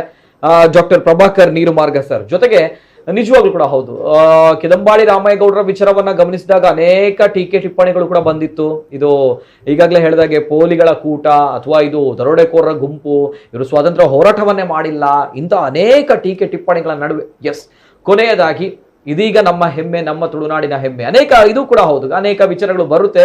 ಯಾಕಂತ ಹೇಳಿದ್ರೆ ನಮ್ಮ ತುಳುನಾಡಿನಲ್ಲಿ ಪ್ರಥಮವಾಗಿರೋದು ಸ್ವಾತಂತ್ರ್ಯ ಹೋರಾಟಗಾರರ ಸಂಗಮ ಆಗುತ್ತೆ ಅಂತ ಬಂದಾಗ, ಕಿದಂಬಾಳಿ ರಾಮಯ್ಯ ಗೌಡ್ರು ಈ ಒಂದು ಹೋರಾಟದ ಕಿಚ್ಚನ್ನ ಹಬ್ಬಿಸ್ತಾರೆ ಅಂತ ಬಂದಾಗ ನಿಜವಾಗ್ಲೂ ಅದ್ಭುತವಾಗಿರುವಂತಹ ವಿಚಾರ. ಜೊತೆಗೆ ನಾನು ನೇರವಾಗಿ ಹಿಮಾಕರ್ KV ಅವರು ಸಾಹಿತಿಗಳು, ಜೊತೆಗೆ ತಾವು ಅದ್ಭುತವಾಗಿರುವಂತಹ ಚಿತ್ರಕಲಾವಿದರು ಕೂಡ ಹೌದು. ರಾಮಯ್ಯ ಗೌಡರ ಅತ್ಯದ್ಭುತವಾದ ಚಿತ್ರವನ್ನು ಕೂಡ ತಾವು ಕೂಡ ಬಿಡಿಸ್ತೀರಾ. ಏನ್ ಹೇಳ್ತೀರಾ ಸರ್, ಕಿದಂಬಾಳಿ ರಾಮಯ್ಯ ಗೌಡರ ಒಂದು ಅತ್ಯದ್ಭುತವಾದ ಸ್ವಾತಂತ್ರ್ಯ ಹೋರಾಟಗಾರರ ಆ ಒಂದು ಚರಿತ್ರೆಯನ್ನ ಏನ್ ಹೇಳ್ತೀರಾ? First reaction sir. ಮೊದಲನೇದಾಗಿ ನಿಮ್ಮ ಟಿವಿಗೆ ನಮಸ್ಕಾರ. Yes sir, congratulation. ಯಾಕಂದ್ರೆ ಇಂಥ ಒಂದು ವಿಷಯ ಮಂಗಳೂರಲ್ಲಿ ನಾವು ಚರ್ಚೆಗೆ ಬಂದದ್ದು ಬಹಳ ಕಡಿಮೆ, ಇಲ್ಲ ಅಂತಲೇ ಹೇಳ್ಬೋದು. ನಾವು ಸುಳ್ಯದವರಾಗಿ ಮತ್ತು ಆ ಹೋರಾಟದ ಮೂಲ ನೆಲೆಯಿಂದ ಬಂದವನಾಗಿ ನಮಗೂ ಮಂಗಳೂರಿಗೆ ಇವತ್ತು ಬಹಳ ದೂರ ಇದೆ. ಆಯ್ತಲ್ಲ. ಸೊ ಹಾಗಾಗಿ ನಿಮಗೆಲ್ಲ ಕೃತಜ್ಞತೆ. ನನಗೆ ಹೇಳಬೇಕಾಗಿರೋ ವಿಷಯ, ಈಗ ಕಿದಂಬಾಡಿ ರಾಮಯ್ಯ ಗೌಡರ ವ್ಯಕ್ತಿತ್ವ ಹೇಗಿತ್ತು ಮತ್ತು ಅವರ ಹೋರಾಟದ ವಿಧಾನ ಹೇಗಿತ್ತು ಮತ್ತು ಅದರ ಪರಿಣಾಮ ಏನಾಯಿತು. ಅಸಾಮಾನ್ಯ ಧೈರ್ಯ ಸಾಹಸ ಇದ್ದಂಥ ಒಬ್ಬ ವ್ಯಕ್ತಿ, ರಾಜ ಅಲ್ಲ, ಅದರ ರಾಜ ಪರಂಪರೆಯ ಒಬ್ಬ ಒಂದು ವ್ಯಕ್ತಿತ್ವ ಹೊಂದಿದಂಥ ಮನುಷ್ಯ. ದೊಡ್ಡ ಜಮೀನ್ದಾರ್. ಅವರಿಗೆ ಎಲ್ಲಿಯವರೆಗಿತ್ತಂದರೆ, ನಿಮಗೆ ಈಗ ಭಾಗಮಂಡಲ ಹತ್ರ ಚೆಟ್ಟಿಮಾ ನಿಂತಿದೆ, ಅಲ್ಲಿ ಸಾವಿರಾರು ಬಟ್ಟಿ ಭತ್ತದ ಗದ್ದೆ ಇತ್ತು, ಏಲಕ್ಕಿ ಮಲೆ ಇತ್ತು. ಆಮೇಲೆ ಒಂದು ಭಾಳ ಇಂಟ್ರೆಸ್ಟಿಂಗ್, ನಿಮ್ಮ ಆಗಿನ ಮೊದಲನ ಪ್ರಶ್ನೆಗೆ, ಇದು ಯಾಕೆ ಬೆಳಕಿಗೆ ಬರಲಿಲ್ಲ ಅಂತ. ಬೆಳಕಿಗೆ ಬರದೇ ಇರುವಂಥದ್ದು ವಸಾಹತುಶಾಹಿಗಳ ಮತ್ತು ಅವರ ಅನುಸರಣಾವಾದಿಗಳ ಹುನ್ನಾರ. ಈ ಪದ ನಾನು ಪ್ರೊಫೆಸರ್ ತಮ್ಮಣ್ಣ ವಿಜಯ್ ಅವರದ್ದು ಈಗ ಇತ್ತೀಚೆಗೆ, ಅದು ಅಧಿಕೃತವಾಗಿ ಬಿಡುಗಡೆ ಆಗಿಲ್ಲ, ಹಂಪಿ ವಿಶ್ವವಿದ್ಯಾನಿಲಯದ ಪ್ರಸಾರಾಂಗದ ಮೂಲಕ ಬರ್ತಾ ಉಂಟದು, ಬಟ್ ಅದು ನಾನು ನೋಡಲಿಕ್ಕೆ ಸಿಕ್ಕಿತ್ತು. ಅವರು ಈ ಪದ ಬಳಸ್ತಾರೆ, ಯಾವುದಂದ್ರೆ ವಸಾಹತುಶಾಹಿ ಅಂದರೆ ಬ್ರಿಟಿಷರ ಅನುಸರಣಾವಾದಿಗಳು ಈಗಲೂ ಇದ್ದಾರೆ. ಏನು ಹೇಳ್ತಾರೆ, ಅದನ್ನು ಒಂದು ಕಾಲಕ್ಕೆ ಬ್ರಿಟಿಷ್ ಅಧಿಕಾರಿ ಇದು ಗೌಡ್ರ ದಂಗೆ ಅಂತ ಹೇಳ್ತಾರೆ, ಗೌಡ್ರು ಇದ್ಕೊಂಡು ಮಾಡಿದಂಥ ಹೋರಾಟ ಅಂತ. ಸೊ ಗೌಡೇತರರು ಇದನ್ನು ಮುಚ್ಚಾಕ್ಲಿಕ್ಕೆ ನೋಡಿದ್ರು ಒಂದು ಕಡೆ. ಯಾಕಂದ್ರೆ ನೀವು ಸುಳ್ಯ, ಪುತ್ತೂರು, ಬೆಳ್ತಂಗಡಿ ಬಂದರೆ ಆ ಭಾಗದಲ್ಲಿ ಈ ಹೋರಾಟದಲ್ಲಿ ಗೌಡರು ಬಹಳ ಭಾಗವಹಿಸಿದ್ದಾರೆ. ಹಾಗೆ ಹೇಳಿಕೊಂಡು ಕೆದಂಬಾಡಿ ರಾಮಯ್ಯ ಗೌಡರು 2,000 ಜನರನ್ನು ಮಾತ್ರ ಅಲ್ಲಿ ಒಟ್ಟು ಮಾಡಿರೋದು ಅಲ್ಲಿ. ಆದರೆ ಅವರು ಇಡೀ ತುಳುನಾಡಿನಲ್ಲಿರುವಂಥ ಬೇರೆ ಬೇರೆ ಸಾಮಂತ ರಾಜರು, ದೊಡ್ಡ ಜಮೀನ್ದಾರು, ಅಥವಾ ಆ ಕಾಲಕ್ಕೆ ಇದ್ದಂತಹ ಧರ್ಮಸ್ಥಳದ ಧರ್ಮಾಧಿಕಾರಿ ಮಂಜಯ್ಯ ಹೆಗ್ಡೆ ಅವರು, ಆಮೇಲೆ ನಿಮಗೆ ಕುಂಬ್ಳೆ, ಬೇಕಲ್, ಮಂಜೇಶ್ವರ, ಕಾಸರಗೋಡು ಈ ಭಾಗದಲ್ಲಿದ್ದಂತಹ ಜಮೀನ್ದಾರರು, ರೈತರು, ಕೃಷಿ ಕೂಲಿಕಾರರು. ನೀವು ಮಂಗಳೂರಿಗೆ ಬಂದಾಗ ಮುಸ್ಲಿಮರು ಇದ್ದರು, ಬಹಳ ಸಂಖ್ಯೆಯಲ್ಲಿ ಮುಸ್ಲಿಮರು ಭಾಗವಹಿಸಿದ್ದಾರೆ. ಆಮೇಲೆ ಮಗುವೀರರು ಭಾಗವಹಿಸಿದ್ದಾರೆ, ಬಿಲ್ಲವ ಜನಾಂಗದವರು ಭಾಗವಹಿಸಿದ್ದಾರೆ. ಒಬ್ಬ ವ್ಯಕ್ತಿಯ ತಾಕತ್ತು ಎಷ್ಟಿತ್ತು ಅಂತ ಹೇಳಿದರೆ, ಆ ಕಾಲಕ್ಕೆ ಇಷ್ಟೆಲ್ಲ ಪ್ರದೇಶಗಳಲ್ಲಿ ಒಂದು ನೆಟ್ವರ್ಕ್ ಮಾಡಬೇಕು ಅಂತಿದ್ರೆ. ಯಾಕಂದರೆ ಬ್ರಿಟಿಷ್ ರಿಪೋರ್ಟ್ಗಳಲ್ಲಿ ಕಂಡುಬರುವ ಹಾಗೆ, ಮಂಗಳೂರಿನ ನೀವು ಯಾವ ಜಾಗದಲ್ಲಿ ಇವತ್ತು ಪ್ರತಿಮೆಯನ್ನು ನಿಲ್ಲಿಸ್ತಾರೋ ಅದೇ ಜಾಗದಲ್ಲಿ 1837 ಏಪ್ರಿಲ್ 5ನೇ ತಾರೀಕಿಗೆ ಧ್ವಜಾರೋಹಣ ಮಾಡಿದ್ದಾರೆ. ಆ ಧ್ವಜ ಬ್ರಿಟಿಷ್ ಈಸ್ಟ್ ಇಂಡಿಯಾ ಕಂಪನಿಯ ಧ್ವಜವನ್ನು ಇಳಿಸಿ ಕಿತ್ತು ಬಿಸಾಡಿ ಕೊಡಗಿನ ಹಾಲೇರಿ ವಂಶದ ಧ್ವಜವನ್ನು ಅಲ್ಲಿ ಹಾರಿಸಿದ್ದಾರೆ. ಅದೇ ಜಾಗದಲ್ಲಿ ಈಗ ಮೂರ್ತಿ ಆಗೋದು. ನೀವು ಇಷ್ಟೆಲ್ಲ ಒಂದು ವಿಸ್ತಾರವಾದ ಪ್ರದೇಶದಲ್ಲಿ ಜನಸಂಘಟನೆ ಮಾಡಬೇಕು ಆ ಕಾಲಕ್ಕೆ. ಅದು ಕೆದಂಬಾಡಿ ರಾಮಯ್ಯ ಗೌಡರ ಸಂಘಟನಾ ಚತುರ ಅಂತ ಏನು ನಮ್ಮ ಉಸ್ತುವಾರಿ ಇದು ಸಮಿತಿ ಇದೆಯಲ್ಲ, ಈಗ ಇವರು ಕಿರಣ್ ಗುಡ್ಲೆ ಅವರೆಲ್ಲ ಹೇಳಿಕೊಂಡಿರೋದು ಅತ್ಯಂತ ಸಮರ್ಪಕ ಸೂಕ್ತವಾದಂಥ ಒಂದು ಪದ ಅದು. ಇನ್ನೊಂದು ಹೇಳಬೇಕಾಗಿರೋ ವಿಷಯ, ನೆಟ್ವರ್ಕ್ ಅದು ಕೇವಲ ತುಳುನಾಡು ಮತ್ತು ಕೊಡಗಿನಲ್ಲಿ ಮಾತ್ರ ಇರಲಿಲ್ಲ. ಈಗ ಹಿಂದೆ ಅಪರಾಂಪರ, ಕಲ್ಯಾಣ ಸ್ವಾಮಿ, ಆಮೇಲೆ ಹುಲಿಗಳಿದ ನಂಜ, ಹೀಗೆಲ್ಲ ತುಂಬ ಕ್ಯಾರೆಕ್ಟರ್ಸ್ ಇವೆ. ಸುಳ್ಯದಿಂದ ಲಾಹೋರ್ಗೆ ನೆಟ್ವರ್ಕ್ ಇತ್ತು, ಲಕ್ನೋಗೆ ನೆಟ್ವರ್ಕ್ ಇತ್ತು, ಮಧ್ಯಪ್ರದೇಶದಲ್ಲಿ ನೆಟ್ವರ್ಕ್ ಇತ್ತು, ಪೂನಾದಲ್ಲಿತ್ತು, ತಿರುಚಿನಾಪಳ್ಳಿಗೆ ನೆಟ್ವರ್ಕ್ ಇತ್ತು. ಸೊ ಇದು ಬ್ರಿಟಿಷರು ಭಾರತವನ್ನು ಸ್ವಾಧೀನಪಡಿಸಿಕೊಂಡ ಬಳಿಕ ಈಸ್ಟ್ ಇಂಡಿಯಾ ಕಂಪನಿ ಅದರ ವಿರುದ್ಧವಾಗಿ ಇಡೀ ಭಾರತದಲ್ಲಿ ಒಂದು ದೊಡ್ಡ ಹೋರಾಟ ಏಕಕಾಲಕ್ಕೆ ಆಗಬೇಕು ಅಂತ ಹೇಳುವಂಥ ಒಂದು, ಅದನ್ನು ಬ್ರಿಟಿಷರು ಸಂಚು ಅಂತ ಹೇಳ್ತಾರೆ, ನಾವು ಹೇಳ್ತೇವೆ ಸಂಘಟನೆ ಅಂತ ಹೇಳ್ತೇವೆ, ಸ್ವಾತಂತ್ರ್ಯ ಹೋರಾಟದ ಸಂಘಟನೆ. ಈ ಲ್ಯಾಂಗ್ವೇಜ್ ಡಿಫರೆನ್ಸ್ ಇದೆ ಅಲ್ಲ, ಆ ಲ್ಯಾಂಗ್ವೇಜ್ ಅಲ್ಲೇ ಸುಳ್ಯವನ್ನು ಅಥವಾ ಈ ಹೋರಾಟವನ್ನು ಇತಿಹಾಸದ ಪ್ರಧಾನ ಭೂಮಿಕೆಯಿಂದ ಅಲ್ಲಿ ಕಾಣಿಸುತ್ತೆ, ಹಾಗೆ ಅದನ್ನು ಮುಚ್ಚಿ ಹೋಗ್ತಾ ಬಂದಿದೆ. ಸೊ ಇದು ಒಂದನೇ ಹುನ್ನಾರ. ಎರಡನೇದು ಏನು ಅಂತ ಹೇಳಿದ್ರೆ, ಈಸ್ಟ್ ಇಂಡಿಯಾ ಕಂಪನಿಗೆ ಆ ಕಾಲಕ್ಕೆ ಭಾರತವನ್ನು ಸಂಪೂರ್ಣವಾಗಿ ಹಿಡಿದಿಟ್ಕೊಳ್ಬೇಕು ಅಂತ ಹೇಳುವಾಗ ದಮನ ನೀತಿ, ದೌರ್ಜನ್ಯ ಮತ್ತು ಯಾರೆಲ್ಲ ಅವರ ವಿರುದ್ಧವಾಗಿದ್ದಾರೋ ಅವರನ್ನು ಸಂಪೂರ್ಣ ನಿರ್ನಾಮ ಮಾಡೋದು. ಯಾಕಂದ್ರೆ ಇನ್ನೊಂದು ದಿವಸ ಇನ್ನೊಂದು ಕಡೆಯಲ್ಲಿ ಇನ್ನೊಂದು ಇಂತಹ ಒಂದು ಗುಂಪು ಹೋರಾಟ ದಂಗೆ ಆಗಬಾರ್ದು. ಸೊ ಹಾಗಾಗಿ ನೋಡಿ, ಇವರು ಪ್ರಭಾಕರ್ ಅವರು ಕೆಲ ಪದ ಹೇಳಿ, ಇದನ್ನು ಡಕಾಯಿತಿ ಅಂತ ಹೇಳಿದ್ರು, ದರೋಡೆ ಅಂತ ಹೇಳಿದ್ರು, ಆಮೇಲೆ ಇದು ಎಂತ ಕಳ್ಳರ ಕೂಟ, ಅದು ನೋಡಿ ಎಂತ ಕುಚೋದ್ಯದ ಮಾತು ಅಂತ. ಕೆದಂಬಾಡಿ ರಾಮಯ್ಯ ಗೌಡರು 2,000 ಒಡಿಕತ್ತಿ ಎಲ್ಲಿಂದ ಕೊಡ್ಲಿಪೇಟೆ ಅಂತ ಇದರಲ್ಲಿ ಅವರು ಹೇಳಿದ್ರು. ಈಗ ಒಡಿಕತ್ತಿಯನ್ನು ತರಿಸಿದ್ರು, ಆಮೇಲೆ ಗುರಾಣಿಗಳನ್ನು ತರಿಸಿದ್ರು. ಪೂಮಲೆ ಅಂತ ಹೇಳುವಂಥ ಕಾಡಲ್ಲಿ, ಈಗ ಸುಳ್ಯದಿಂದ ಈ ಮೇನ್ ರೋಡಿಂದ ಪಕ್ಕದಲ್ಲಿ ಇದೆ ಅದು, ಆ ಬೆಟ್ಟ, ಸುಮಾರು ಒಂದು 6-7 ಗ್ರಾಮಗಳು ಸೇರಿಕೊಂಡಿರುವಂಥ ಬೆಟ್ಟದಲ್ಲಿ ಕಾಡೊಳಗೆ ರಹಸ್ಯವಾಗಿ ಒಂದು ಇದು ಸೈನ್ಯವನ್ನು, ಗರಡಿ ಮನೆ, ನಾವಿಲ್ಲಿ ಏನಂತ ಗರಡಿ ಮನೆ ಅಂತ, ಶಸ್ತ್ರಾಸ್ತ್ರಗಳನ್ನು ಸಂಗ್ರಹ ಮಾಡೋದು, ಪ್ಲಸ್ ರೈತರನ್ನು ಯುದ್ಧಕ್ಕೆ ಯೋಧರನ್ನಾಗಿ ಅಣಿಗೊಳಿಸುವುದು, ಈ ಕೆಲಸವನ್ನು ಗುಪ್ತವಾಗಿ ಮಾಡ್ತಾರೆ. ಇದು ಕಿದಂಬಾಡಿ ರಾಮೇಗೌಡರ ತಾಕತ್ತು. ಆಮೇಲೆ ಎಲ್ಲವೂ ಕೂಡ ಇದರಲ್ಲಿ ಪುರುಷೋತ್ತಮ ಬಿಳಿಯವರು ಒಂದು ಪದ ಬಳಸ್ತಾರೆ ಇದನ್ನು ಬರೀತಾ ವಿಷಯವನ್ನು, ನಕಲೀಕರಣ ಅಂತ. ನೋಡಿ, ಈ ಘಟನೆಗೆ ಸ್ವಲ್ಪ ಮೊದಲು, ಅಂದ್ರೆ ಇದು ಪೂರ್ವ ನಿಯೋಜಿತವಾದಂತಹ ಒಂದು ಹೋರಾಟ. ಅಲ್ಲಿ ಕೊಡಗಿನ ಅರಸ ಅವನು ಚಿಕ್ಕವೀರರಾಜನ ವಂಶಸ್ಥ ಒಬ್ಬ ಕಲ್ಯಾಣ ಸ್ವಾಮಿ ಅಂತ ಹೇಳುವಂತ ಹೆಸರಲ್ಲಿ ಜನಸಂಘಟನೆ ಮಾಡ್ತಾ ಇರ್ತಾರೆ. ಅದಾಗಿ ಇನ್ನೊಂದು ತಿಂಗಳಲ್ಲಿ ಏನು ಸುಳ್ಳ್ಯದಿಂದ ಈ ದಂಡು ಹೊರಡುತ್ತೆ ಅಂತ ಹೇಳೋ ಹೊತ್ತಿಗೆ ಇವನನ್ನು ಬ್ರಿಟಿಷರು ಸಾಯಿಸ್ತಾರೆ, ನೇಣಾಕಿ ಮರಣದಂಡನೆ ಕೊಟ್ಟು ಸಾಯಿಸ್ತಾರೆ. ಇಲ್ಲಿ ಅತಂತ್ರ ಆಯಿತು. ಸೊ ಅದಕ್ಕೆ ಕಿದಂಬಾಡಿ ರಾಮೇಗೌಡರು ಈ ಯುದ್ಧ ಹೊರಡೋದಾಗೆ ಮದುಮಗ ಇಲ್ಲದೆ ದಿಬ್ಬಣ ಹೇಗೆ ಹೊರಡಬೇಕು ಅಂತ ಹೇಳುವಂಥ ಪ್ರಸಂಗ ಬಂತು. ಸೊ ಕಿದಂಬಾಡಿ ರಾಮೇಗೌಡರು ಏನು ಮಾಡ್ತಾರೆ, ಒಬ್ಬ ವ್ಯಕ್ತಿಯನ್ನ ಕೊಡಗಿಂದ ಬಹಳ ಗುಪ್ತವಾಗಿ ರಹಸ್ಯವಾಗಿ ಕರೆಸ್ತಾರೆ. ಅದೆಲ್ಲ ನಿಗೂಢ. ಕರೆಸಿಬಿಟ್ಟು ಅವರನ್ನು ರಾಜ ಅಂತ ಮಾಡಿ, ಕೊಡಗಿನ ಅರಸ ಅಂತ ಮಾಡಿ, ಅವರ ನೇತೃತ್ವದಲ್ಲಿ, ಅದು ಪುಟ್ಟ ಬಸವ ಅಂತ ಬರುವಂತ ಪಾತ್ರ, ಅವರನ್ನು ರಹಸ್ಯವಾಗಿ 13 ದಿವಸಗಳ ಕಾಲ ಅಲ್ಲಿ ಕಾಡಲ್ಲಿ ಇಟ್ಕೊಳ್ತಾರೆ. ಮತ್ತೆ ಏಕಾಏಕಿ ಇವರ ಮನೆಯ ಮುಂದೆ ಇರುವಂತ ದೊಡ್ಡ 9 ಮಡಿ ಗದ್ದೆಗೆ ಒಂದು ಪ್ರದೇಶಕ್ಕೆ ಚಪ್ರ ಹಾಕಿಸ್ತಾರೆ. ಅದು ನೋಡಿ ಮಾರ್ಚ್ ತಿಂಗಳು ಉರಿ ಬಿಸಿಲಿನ ಟೈಮ್. ಆ ಟೈಮಲ್ಲಿ ನನ್ನ ಮಗನಿಗೆ ಮದುವೆ ಇದೆ ಅಂತ, ಯಾಕಂದ್ರೆ ಮಂಗಳೂರಲ್ಲಿರುವಂತ ಕಲೆಕ್ಟರ್ಗೆ ಗೊತ್ತಾಗಬಾರದು, ನನ್ನ ಮಗನಿಗೆ ಮದುವೆ ಇದೆ ಅಂತ ಹೇಳಿ ಡಂಗುರು ಹೊಡಿಸ್ತಾರೆ. ಸೊ ಜನ ಸೇರಿಸ್ತಾರೆ, ಚಪ್ರ ಹಾಕ್ತಾರೆ ಒಂದು ವಾರ. ಆಮೇಲೆ ಜನ ಸೇರಿಸ್ತಾರೆ. ಏಕಾಏಕಿ ಕಾಡಿಯಿಂದ 2000 ಜನ ಶಸ್ತ್ರ ಹಿಡ್ಕೊಂಡು, ಕೋವಿತ್ತು, ಗುರಾಣಿತ್ತು, ಕತ್ತಿ, ಒಡಿ ಕತ್ತಿ ಇತ್ತು, ಇನ್ನು ನಿಮ್ಮ ಒರೆ ಕತ್ತಿ ಇತ್ತು, ಆಮೇಲೆ ಬರ್ಚಿಗಳಿದ್ವು. ಇವ್ರು ಹೇಳ್ತಾರೆ ಇದು ಏನೋ ಎಂತದ್ದು ಕೊತ್ತಳಿಗೆ ಅಂತೇಳಿ, ಈ ತೆಂಗಿನ ಮರದ ಹೆಡೆ ಇದೆಯಲ್ಲ ಅದನ್ನ ಹಿಡ್ಕೊಂಡು ಯಾರು ಯುದ್ಧಕ್ಕೆ ಬರ್ತಾರ? ಆದರೆ ನಮ್ಮ ಸುಳ್ಯದಲ್ಲಿರುವಂತಹ ಹಲವಾರು ಇತಿಹಾಸದ ಪುಸ್ತಕಗಳಲ್ಲಿ ಕೊತ್ತಳಿಕೆಯನ್ನ ಅಸ್ತ್ರವಾಗಿ ಇಟ್ಕೊಂಡು ಹೋದಂತ ಲೇವಡಿ ಮಾಡಿದ್ದಾರೆ. ಅದು ಜಸ್ಟ್ ಮೋಕರಿ, ಇತಿಹಾಸ ಸತ್ಯ ಅಲ್ಲ. ಇತಿಹಾಸದ ಸತ್ಯ ಈ ವರ್ಷ ಬೆಳಕಿಗೆ ಬರಲಿಕ್ಕೆ 2 ಜನ ಬಹಳ ಮುಖ್ಯ ಕಾರಣ. ಒಂದು ಕೊಡಕಲ್ ವಿದ್ಯಾಧರ, ಅವರು ಹಂಪಿ ಯೂನಿವರ್ಸಿಟಿಯಲ್ಲಿ ಡಿಲಿಟ್ ರೀಡ್ ಮಾಡ್ತಾ ಇದ್ದಾರೆ. ಇನ್ನೊಬ್ರು ಅವರ ಮಾರ್ಗದರ್ಶಕ ಪ್ರೊಫೆಸರ್ ತಮ್ಮಂಡ ವಿಜಯ್ ಕುಣಚ್ಚ ಅಂತ, ಅವರು ಅಲ್ಲಿ HOD, ಹಿಸ್ಟ್ರಿ ಇತಿಹಾಸ ವಿಭಾಗದ HOD. ಇವ್ರದ್ದು 1400 ಪುಟಗಳ ಒಂದು ಇಡೀ ವಾಲ್ಯೂಮ್ ಬಂದಿದೆ. ಅದು ನಿಮಗೆ ಕೊಡಗು ಮತ್ತು ಸುಳ್ಯ ಮತ್ತು ಈ ಮಂಗಳೂರುವರೆಗಿನ ಚರಿತ್ರೆಯನ್ನು ಸಮಗ್ರವಾಗಿ ಹೇಳ್ತದೆ. ಎಸ್ ಸರ್, ಬರ್ತೇನೆ. ಜೊತೆಗೆ ನಮ್ಮ ಜೊತೆ ಸ್ವಾತಂತ್ರ್ಯ ಹೋರಾಟಗಾರ ಕಿದಂಬಾಡಿ ರಾಮೇಗೌಡರ ಉಸ್ತುವಾರಿ ಸಮಿತಿ ರಿಜಿಸ್ಟರ್ಡ್ ಈ ಒಂದು ಕಾರ್ಯಕ್ರಮ ಏನು ಹಮ್ಮಿಕೊಂಡಿದೆ. ಜೊತೆಗೆ ಇದನ್ನ ಮತ್ತಷ್ಟು ಜನರಿಗೆ ತಿಳಿಸಬೇಕು ಅನ್ನುವಂತಹ ನಿಟ್ಟಿನಲ್ಲಿ ನಮ್ಮ ತುಳುನಾಡಿನ ಜನರಿಗೆ ಈ ಒಂದು ಸ್ವಾತಂತ್ರ್ಯ ಹೋರಾಟಗಾರರ ವಿಚಾರದ ಬಗ್ಗೆ ಪ್ರಮುಖವಾಗಿರುವಂತಹ ವ್ಯಕ್ತಿ ಕೂಡ ಹೌದು, ಸಂಘಟಕರು ಕಿರಣ್ ಬುಡ್ಲೆಗುತ್ ಅವರು. ಎಸ್ ಸರ್, ಫಸ್ಟ್ ರಿಯಾಕ್ಷನ್ ಏನ್ ಹೇಳಲಿಕ್ಕೆ ಇಷ್ಟಪಡ್ತಾರೆ? ಫಸ್ಟ್ ಮೊದಲನೇದಾಗಿ ಅಭಿನಂದನೆಗಳು, ಯಾಕಂದ್ರೆ ಮತ್ತೊಮ್ಮೆ ನಮ್ಮ ಕರಾವಳಿ ಭಾಗದವರಿಗೆ, ತುಳುನಾಡಿನವರಿಗೆ ಕಿದಂಬಾಡಿ ರಾಮಯ್ಯ ಗೌಡರ ಬಗ್ಗೆ ಮತ್ತಷ್ಟು ವಿಚಾರಗಳನ್ನ ತಿಳಿದುಕೊಳ್ಳುವಲ್ಲಿ ತಾವು ಪ್ರಮುಖವಾಗಿರುವಂತಹ ಪಾತ್ರವನ್ನು ವಹಿಸ್ತಾ ಇದ್ದೀರಾ. ದಾಟ್ಸ್ ವೈ ಇನ್ನು ಮುಂದಕ್ಕೆ ನಾವು ನೋಡಿದಾಗ ಬಾವುಟಗುಡ್ಡೆಗೆ ಹೋದಾಗ ಎಸ್ ಕಿದಂಬಾಡಿ ರಾಮಯ್ಯ ಗೌಡರು ಯಾರು ಅನ್ನೋದು ಬಹಳಷ್ಟು ಜನರು ತಿಳಿದುಕೊಳ್ಳುವಂತಹ ಪರಿಸ್ಥಿತಿ. ದಾಟ್ಸ್ ವೈ ಅಭಿನಂದನೆಗಳು ಒನ್ಸ್ ಅಗೇನ್. ಎಸ್ ಸರ್, ಏನ್ ಹೇಳ್ತೀವಿ?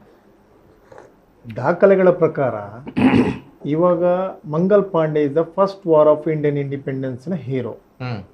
ಆದರೆ ನಾನು ಬೇರೆ ಬೇರೆ ಒಂದು ಕಾಣದ ಕೈಗಳ ಕೆಲವರ ಪ್ರೇರಣೆಯಿಂದಾಗಿ ಈ ವಿಷಯದ ಬಗ್ಗೆ ಬಹಳ ಒಂದು ಗಮನವನ್ನು ಕೊಟ್ಟಿರತಕ್ಕಂಥದ್ದು ನನಗೆ 2013ರಲ್ಲಿ. ಇಲ್ಲಿ ಏನಾಗಿದೆ ಅಂತ ಹೇಳಿದ್ರೆ, ನಮ್ಮಲ್ಲಿ ಕೂಡ ಕೆಲವು ವ್ಯತ್ಯಾಸಗಳಾಗಿದೆ. ಆಕ್ಚುಲಿ ಎಲ್ಲರೂ ಕಥೆಯನ್ನು ಬರೀತಾರೆ, ಅಮರ ಸುಳ್ಯ ಸಮರ ಅಂತ. ಅಲ್ಲಿ ನಾಯಕನು ಕಿದಂಬಾಡಿ ರಾಮೇಗೌಡರು ಅಂತೇಳಿ ಹೇಳ್ತಾರೆ, ಆದರೆ ಅದನ್ನು ಬರೆಯುವಲ್ಲಿ ಮಿಸ್ಟೇಕ್ ಆಗಿದೆ ಅಂತ ನನ್ನ ಅಭಿಪ್ರಾಯ. ಆದರೆ ನನಗೆ ಪಾಲ್ತಾಡಿ ರಾಮಕೃಷ್ಣ ಆಚಾರ್ಯ ಅವರು 2013ರಲ್ಲಿ ಒಂದು ಪುಸ್ತಕ ಬರೀತಾರೆ. ಅವ್ರು ಏನು ಎಂತ ಆಗಿದ್ರು, ಅವರು ರಿಜಿಸ್ಟರ್ ತುಳು ಅಕಾಡೆಮಿದು ಅಧ್ಯಕ್ಷರಾಗಿದ್ರು. ಆ ಸಂದರ್ಭದಲ್ಲಿ ಅವರು ಪುಸ್ತಕ ಬರೀತಾರೆ, ತುಳುನಾಡಿನ ಹೆಮ್ಮೆಯ ವೀರಪುತ್ರ ಕಿದಂಬಾಡಿ ರಾಮಯ್ಯ ಗೌಡರು ಅಂತ ತುಳುವಲ್ಲಿ, ಅದು ತುಳು ಲಿಪಿಯಲ್ಲೆಲ್ಲ ತುಳುವಲ್ಲಿ. ಆ ಪುಸ್ತಕವನ್ನು ನಾನು ಓದುವಾಗ ನನಗೆ ಆಯಿತು, ಇದು ಏನು ವಿಶೇಷ, ಇಂಥ ಒಂದು ಪವರ್ಫುಲ್ ಪರ್ಸನ್ ನನ್ನ ಬಗ್ಗೆ ಈ ರೀತಿ ಅವರು ಬರೀತಾರೆ ಅಂತ ಹೇಳಿದ್ರೆ ಅವ್ರು ಸುಮ್ಮನೆ ಬರೀತಾರ? ಅವ್ರು ಹೇಳ್ತಾರೆ, ಈ ದೇಶದ ಇತಿಹಾಸದಲ್ಲಿ ಕಿದಂಬಾಡಿ ರಾಮಯ್ಯ ಗೌಡರಷ್ಟು ತಾಕತ್ತು ಕೆಪಾಸಿಟಿಯಲ್ಲಿ ಹೋರಾಟ ಮಾಡಿದವರು ಯಾರು ಇಲ್ಲ ಅಂತ. ಯಾಕೆಂತ ಹೇಳಿದ್ರೆ, ಒಬ್ರು ಈಗ ನೋಡಿ, ರಾಜರುಗಳು ಅವ್ರ ಹತ್ರ 1000 5000 ಎಕರೆ, ಅವ್ರ ಹತ್ರ ಎಲ್ಲ ಅಸ್ತ್ರಗಳು, ಕುದುರೆಗಳು ಎಲ್ಲ ಇರ್ತದೆ. ಅವರು ಬ್ರಿಟಿಷರ್ ಬರುವಾಗ ತನ್ನಿಂದ ತಾನಿಗೆ ಫೈಟ್ ಮಾಡೋದು. ಸೊ ಅವ್ರು ಲೀಡರ್ ಆಗಿದ್ದಾರೆ. ಇವತ್ತು ಹಲವಾರು, ನಾನು ಯಾರ್ಯಾರೆಲ್ಲ ಹೆಸರು ಹೇಳುದು, ಇವಾಗ ಮಂಗಲ್ ಪಾಂಡೆ ವಿರೋಧ ಅಲ್ಲ. ನಾವೀಗ ನಮ್ಮ ದಕ್ಷಿಣ ಭಾರತದ ಬಗ್ಗೆ ಇದು ಮಾತನಾಡುವಾಗ ಮಂಗಲ್ ಪಾಂಡೆ ವಿರೋಧ ಅಲ್ಲ, ಅವರು ಸಹ ಹೋರಾಟ ಮಾಡಿದ್ದಾರೆ. ಆದ್ರೆ ಅವರ ವಿಚಾರಗಳು ಏನು, ಒಂದು ಸಣ್ಣ ವಿಷಯ, ಕ್ಷುಲ್ಲಕ ಕಾರಣದಿಂದಾಗಿ ಹೊರಟಂಥ ಒಂದು ಸಣ್ಣ ಸಣ್ಣ ದಂಗೆಗಳು, ಸಣ್ಣ ಸಣ್ಣ ಹೋರಾಟಗಳು ಪ್ರಾರಂಭ ಆಯಿತು. ಆದರೆ ಕೆದಂಬಾಡಿ ರಾಮಯ್ಯಗೌಡರು ಆ ರೀತಿಯ ಹೋರಾಟ ಮಾಡಿದಲ್ಲ. ಅವರು ಇದನ್ನು 1834ರಿಂದ 1837ರವರೆಗೆ ಅವರ ಸಂಪತ್ತನ್ನು ಸಂಪೂರ್ಣವಾಗಿ ಆ ಒಂದು ಹೋರಾಟಕ್ಕೆ ಬೇಕಾದ ಕತ್ತಿ ಇರಬಹುದು, ಖಡ್ಗ ಇರಬಹುದು, ಕುದುರೆ ಇರಬಹುದು, ಆನೆ ಇರಬಹುದು, ಇದನ್ನೆಲ್ಲ ಸಿದ್ಧತೆ ಮಾಡಿ ತನ್ನ 500, 600, 700 ಎಕರೆ ಜಾಗೆ ಗುಮ್ಕಿ ಸೇರುವಾಗ ಅಷ್ಟು ದೊಡ್ಡ ಅಗರ್ಭ ಶ್ರೀಮಂತ ವ್ಯಕ್ತಿ ಇವತ್ತು ಇದರಲ್ಲಿ ಈ ದೇಶದಲ್ಲಿ ಮೊದಲ ಸಫರರ್, ನನ್ನ ಲೆಕ್ಕಾಚಾರದಲ್ಲಿ ಈ ದೇಶದಲ್ಲಿ ಒಬ್ಬ ಅತ್ಯುತ್ತಮ ಬಲಿದಾನವಾದಂಥ ಒಬ್ಬ ವ್ಯಕ್ತಿ ಅವರು. ಯಾಕೆಂತ ಹೇಳಿದ್ರೆ ಇದರಲ್ಲಿ ಅವರ ಮಗ ಸಹ ಹೋಗಿದ್ದಾರೆ, ಅಂತ್ಯ ಆಗಿದ್ದಾರೆ. ಅವರ ಹೆಂಡತಿ ನೆಲೆ ಇಲ್ಲದಾಗೆ ಆಗಿದ್ದಾರೆ. ಇವರನ್ನು ಅಂತ್ಯ ಮಾಡಿ ಇವರನ್ನು ಸಾಯಿಸಿ ಗಡಿಪಾರು ಮಾಡಿದ್ರು ಅಂತ ಹೇಳ್ತಾರೆ. ಅದನ್ನು ನನ್ನ ಲೆಕ್ಕಾಚಾರದಲ್ಲಿ ಇನ್ನೂ ಅದರ ಬಗ್ಗೆ ಏನು ಸ್ಟಡೀಸ್ ಆಗಬೇಕು. ಮತ್ತು ಕೆಲವರು ಹೇಳ್ತಾರೆ ಅಸ್ಸಾಮಲ್ಲಿ ತಂದೆಗೂ ಮಗನಿಗೂ ಇಬ್ಬರಿಗೂ ಹ್ಯಾಂಗ್ ಮಾಡಿದ್ದಾರೆ ಅಸ್ಸಾಂ ಪ್ಲೇಸ್ ಅಲ್ಲಿ. ಆದರೆ ಮತ್ತೆ ಇನ್ನೊಬ್ರು ಸ್ಟಡೀಸ್ ಅಲ್ಲಿ ಹೇಳ್ತಾರೆ ಅವರನ್ನು ಅಷ್ಟು ದೂರ ಯಾಕೆ ತಗೊಂಡು ಹೋಗ್ತಾರೆ, ಅರಬ್ಬಿ ಸಮುದ್ರದ ಮಿಡ್ಲಲ್ಲಿ ಕಡ್ದು ಕೊಚ್ಚಿ ಅವರನ್ನು ಕೊಂದಿರಬಹುದು. ಎರಡನೇ ವಿಷಯ ಏನು ಅಂತ ಹೇಳಿದ್ರೆ ಅವರನ್ನು ಗಡಿಪಾರು ಶಿಕ್ಷೆ ಮಾಡಿ ಅಲ್ಲಿ ಕೋಳ ಹಾಕಿ ಅಥವಾ ಅವರನ್ನು ಇದು ಮಾಡಿ ಬಹಳ ಶಿಕ್ಷೆಯನ್ನು ಕೊಟ್ಟಿದ್ದಾರೆ. ಯಾಕೆ ಕೆದಂಬಾಡಿ ರಾಮಯ್ಯಗೌಡರಿಗೆ ಆ ಶಿಕ್ಷೆ ಕೊಟ್ಟರು ಅಂತ ಹೇಳಿದ್ರೆ, ನಿಮಗೆ ಬಿನ್ ಲ್ಯಾಡನ್ನ ಕತೆ ಗೊತ್ತುಂಟಲ್ಲ. ಯಾವಾಗ ಇಲ್ಲಿ ಅವರ ಸಮಾಧಿ ಮಾಡಿದ್ರೆ, ಕೆದಂಬಾಡಿ ರಾಮಯ್ಯಗೌಡರ ಸಮಾಧಿಯನ್ನು ನೀವು ಇಲ್ಲಿ ಮಾಡಿದ್ರೆ ಅವರ ಹೋರಾಟಕ್ಕೆ ಮತ್ತಷ್ಟು ಪುಷ್ಟಿ ಆಗ್ತದೆ. ಅವರನ್ನು ಇಲ್ಲಿ ಇಲ್ಲದ ಹಾಗೆ ಮಾಡಬೇಕು. ಅವರ ಭೂಮಿಯನ್ನು ಸಂಪೂರ್ಣವಾಗಿ ಸೀಸ್ ಮಾಡಿದ್ದಾರೆ. ಅವರ ಹೆಂಡತಿಯ ಪರಿಸ್ಥಿತಿ ಏನಾಗಿರೋದು, ನನಗೆ ಈ ಹೋರಾಟದಲ್ಲಿ ಕಂಡದ ಅವರ ಹೆಂಡತಿಯ ಮೇಲೆ ಅವರ ಹೆಂಡತಿ ನನ್ನ ಕಣ್ಣಿಗೆ ಕಾಣ್ತಾ ಇದ್ದಾರೆ. ಅಷ್ಟು ದೊಡ್ಡ ಪ್ರಾಪರ್ಟಿಲಿ ರಾಣಿಯಾಗಿ ಮೆರೆಯುವಂತ ಒಂದು ಸಂದರ್ಭದಲ್ಲಿ ಅವ್ರ ಹೆಂಡತಿ, ಮಕ್ಕಳಿಬ್ರು, ರಾಮಯ್ಯಗೌಡರು ಸತ್ರು, ಅವರ ಹೆಂಡತಿಯು ಮಗನು ಸತ್ತ. ಆದರೆ ಅವರ ತಾಯಿಯಾಗಿ ಗಂಡನನ್ನು ಕರ್ಕೊಂಡಂತಹ, ತನ್ನ ಮಗನನ್ನು ಕಳ್ಕೊಂಡಂತ, ಅದಕ್ಕೆ ನ್ಯಾಯ ಕೊಡ್ತಕ್ಕಂಥ ಕೆಲಸ ಆಗಬೇಕು. ಅದಕ್ಕಾಗಿ ನಾವು ಈ ಒಂದು ಕೆಲಸ ಮಾಡಲಿಕ್ಕೆ ನಾವು ಹಿಡಿದಿದ್ದೇವೆ. ಇವತ್ತು 2019ರಿಂದ ನಾವು ಇದರ ಬಗ್ಗೆ ಪ್ರಯತ್ನ ಮಾಡ್ತಾ ಇದ್ದೇವೆ. 2019ರಲ್ಲಿ ನಾವು ಈ ಭಾಗದಲ್ಲಿ ಇರ್ತಕ್ಕಂಥ ಎಲ್ಲ ನಮ್ಮ ನಾಯಕರುಗಳು ಪಕ್ಷಾತೀತವಾಗಿ ಎಲ್ಲರನ್ನು ಸೇರಿಸ್ಕೊಂಡು ಇಲ್ಲಿಂದ ನಾವು ಒಂದು ಸುಮಾರು ಜನರು ಹೋಗಿ ಮಂಗಳೂರಿಂದ, ಆ ಸಂದರ್ಭದಲ್ಲಿ ರಾಷ್ಟ್ರೀಯ ವಿಚಾರ ಸಂಕಿರಣವನ್ನು ಬೆಂಗಳೂರಿನಲ್ಲಿ ಆಯೋಜನೆ ಆಗಿತ್ತು. ರಾಷ್ಟ್ರೀಯ ವಿಚಾರ ಸಂಕಿರಣ. ಅದರಲ್ಲಿ ಕರ್ನಾಟಕ ರಾಜ್ಯದ ಮುಖ್ಯಮಂತ್ರಿ ಆಗಿರತಕ್ಕಂಥ ಯಡಿಯೂರಪ್ಪರವರು ಹಾಗೂ ಆ ಬೆಂಗಳೂರಿನ ಸುತ್ತಮುತ್ತಲಿನ ಎಲ್ಲ MLA MP ಮಿನಿಸ್ಟರ್ಸ್ಗಳು ಆ ಕಾರ್ಯಕ್ರಮದಲ್ಲಿ ಬಂದಿದ್ರು. ಅದು ಅತ್ಯಂತ ಅಭೂತಪೂರ್ವವಾದಂಥ ಒಂದು ಸ್ಟೇಟ್ಮೆಂಟ್ಗಳು. ಅಲ್ಲಿ ಬಂದಂಥ ದಿನ ಬಿಟ್ಟರೆ ಮತ್ತೆ ಅದು ಮುಂದುವರಿಲಿಲ್ಲ. ಇಲ್ಲಿ ಏನಾಗಿದೆ ಅಂತ ಹೇಳಿದ್ರೆ ಮುಂದುವರಿಸುವವರು ಇಲ್ಲ. ಈಗ ನಾನು ಅದರ ನೇತೃತ್ವ ಹೇಗೆ ಅಂತ ಹೇಳಿದ್ರೆ ನಾನು ಬಿಡುದೇ ಇಲ್ಲ ಅಂತ ಹೇಳುವಂತ ಒಂದು ರೀತಿಯಲ್ಲಿ ನಾವು ಹೋರಾಟ ಮಾಡಿದೆವು. ನಾವು ನಮ್ಮ ಎಲ್ಲ ವ್ಯವಹಾರ ವಹಿವಾಟುಗಳನ್ನೆಲ್ಲ ಅದಕ್ಕಾಗಿ ನಾವು ಸಮರ್ಪಣೆ ಮಾಡಿದ್ದೇವೆ. ನಮ್ಮ ಸಮಿತಿಯಲ್ಲಿ ಇವತ್ತು 23 ಜನರು ಕೂಡ ನಿರಂತರವಾಗಿ ಕೆಲಸ ಮಾಡಿ ಡೇ ಅಂಡ್ ನೈಟ್. ಈಗ ಲಾಸ್ಟ್ ಇದು ಸ್ಟ್ಯಾಚ್ಯೂ ಬಂದಂತ ಪುರಪ್ರವೇಶದ ಕಾರ್ಯಕ್ರಮ ಅಂತೂ 1.25 ಲಕ್ಷ ಜನ ವ್ಯೂವರ್ಸ್ ಅಲ್ಲಿಂದ. ಅದಕ್ಕೆ ಎಲ್ಲದಕ್ಕೂ ನಮಗೆ ಬೆಂಬಲವಾಗಿ ನಿಂತಿರ್ತಕ್ಕಂಥವ್ರು ಶ್ರೀ ಡಾಕ್ಟರ್ ಜಗದ್ಗುರು ಶ್ರೀ ನಿರ್ಮಲಾನಂದ ಸ್ವಾಮೀಜಿಯವರು. ಇವತ್ತು ಸರ್ಕಾರದಿಂದ ನಾವು ರಾಷ್ಟ್ರೀಯ ವಿಚಾರ ಸಂಕಿರಣ ಮುಖಾಂತರ ಮಂಗಳೂರಿನ ಜಿಲ್ಲಾಧಿಕಾರಿ ಅವರಿಗೆ ಆ ಒಂದು ಪತ್ರ ಬಂದು ಆ ಪತ್ರವನ್ನು ಕೊಟ್ಟು ನಾವು ವಾಪಸ್ ಬಂದಿದ್ರೆ ಅದು ಆಗ್ತಾ ಇರಲಿಲ್ಲ.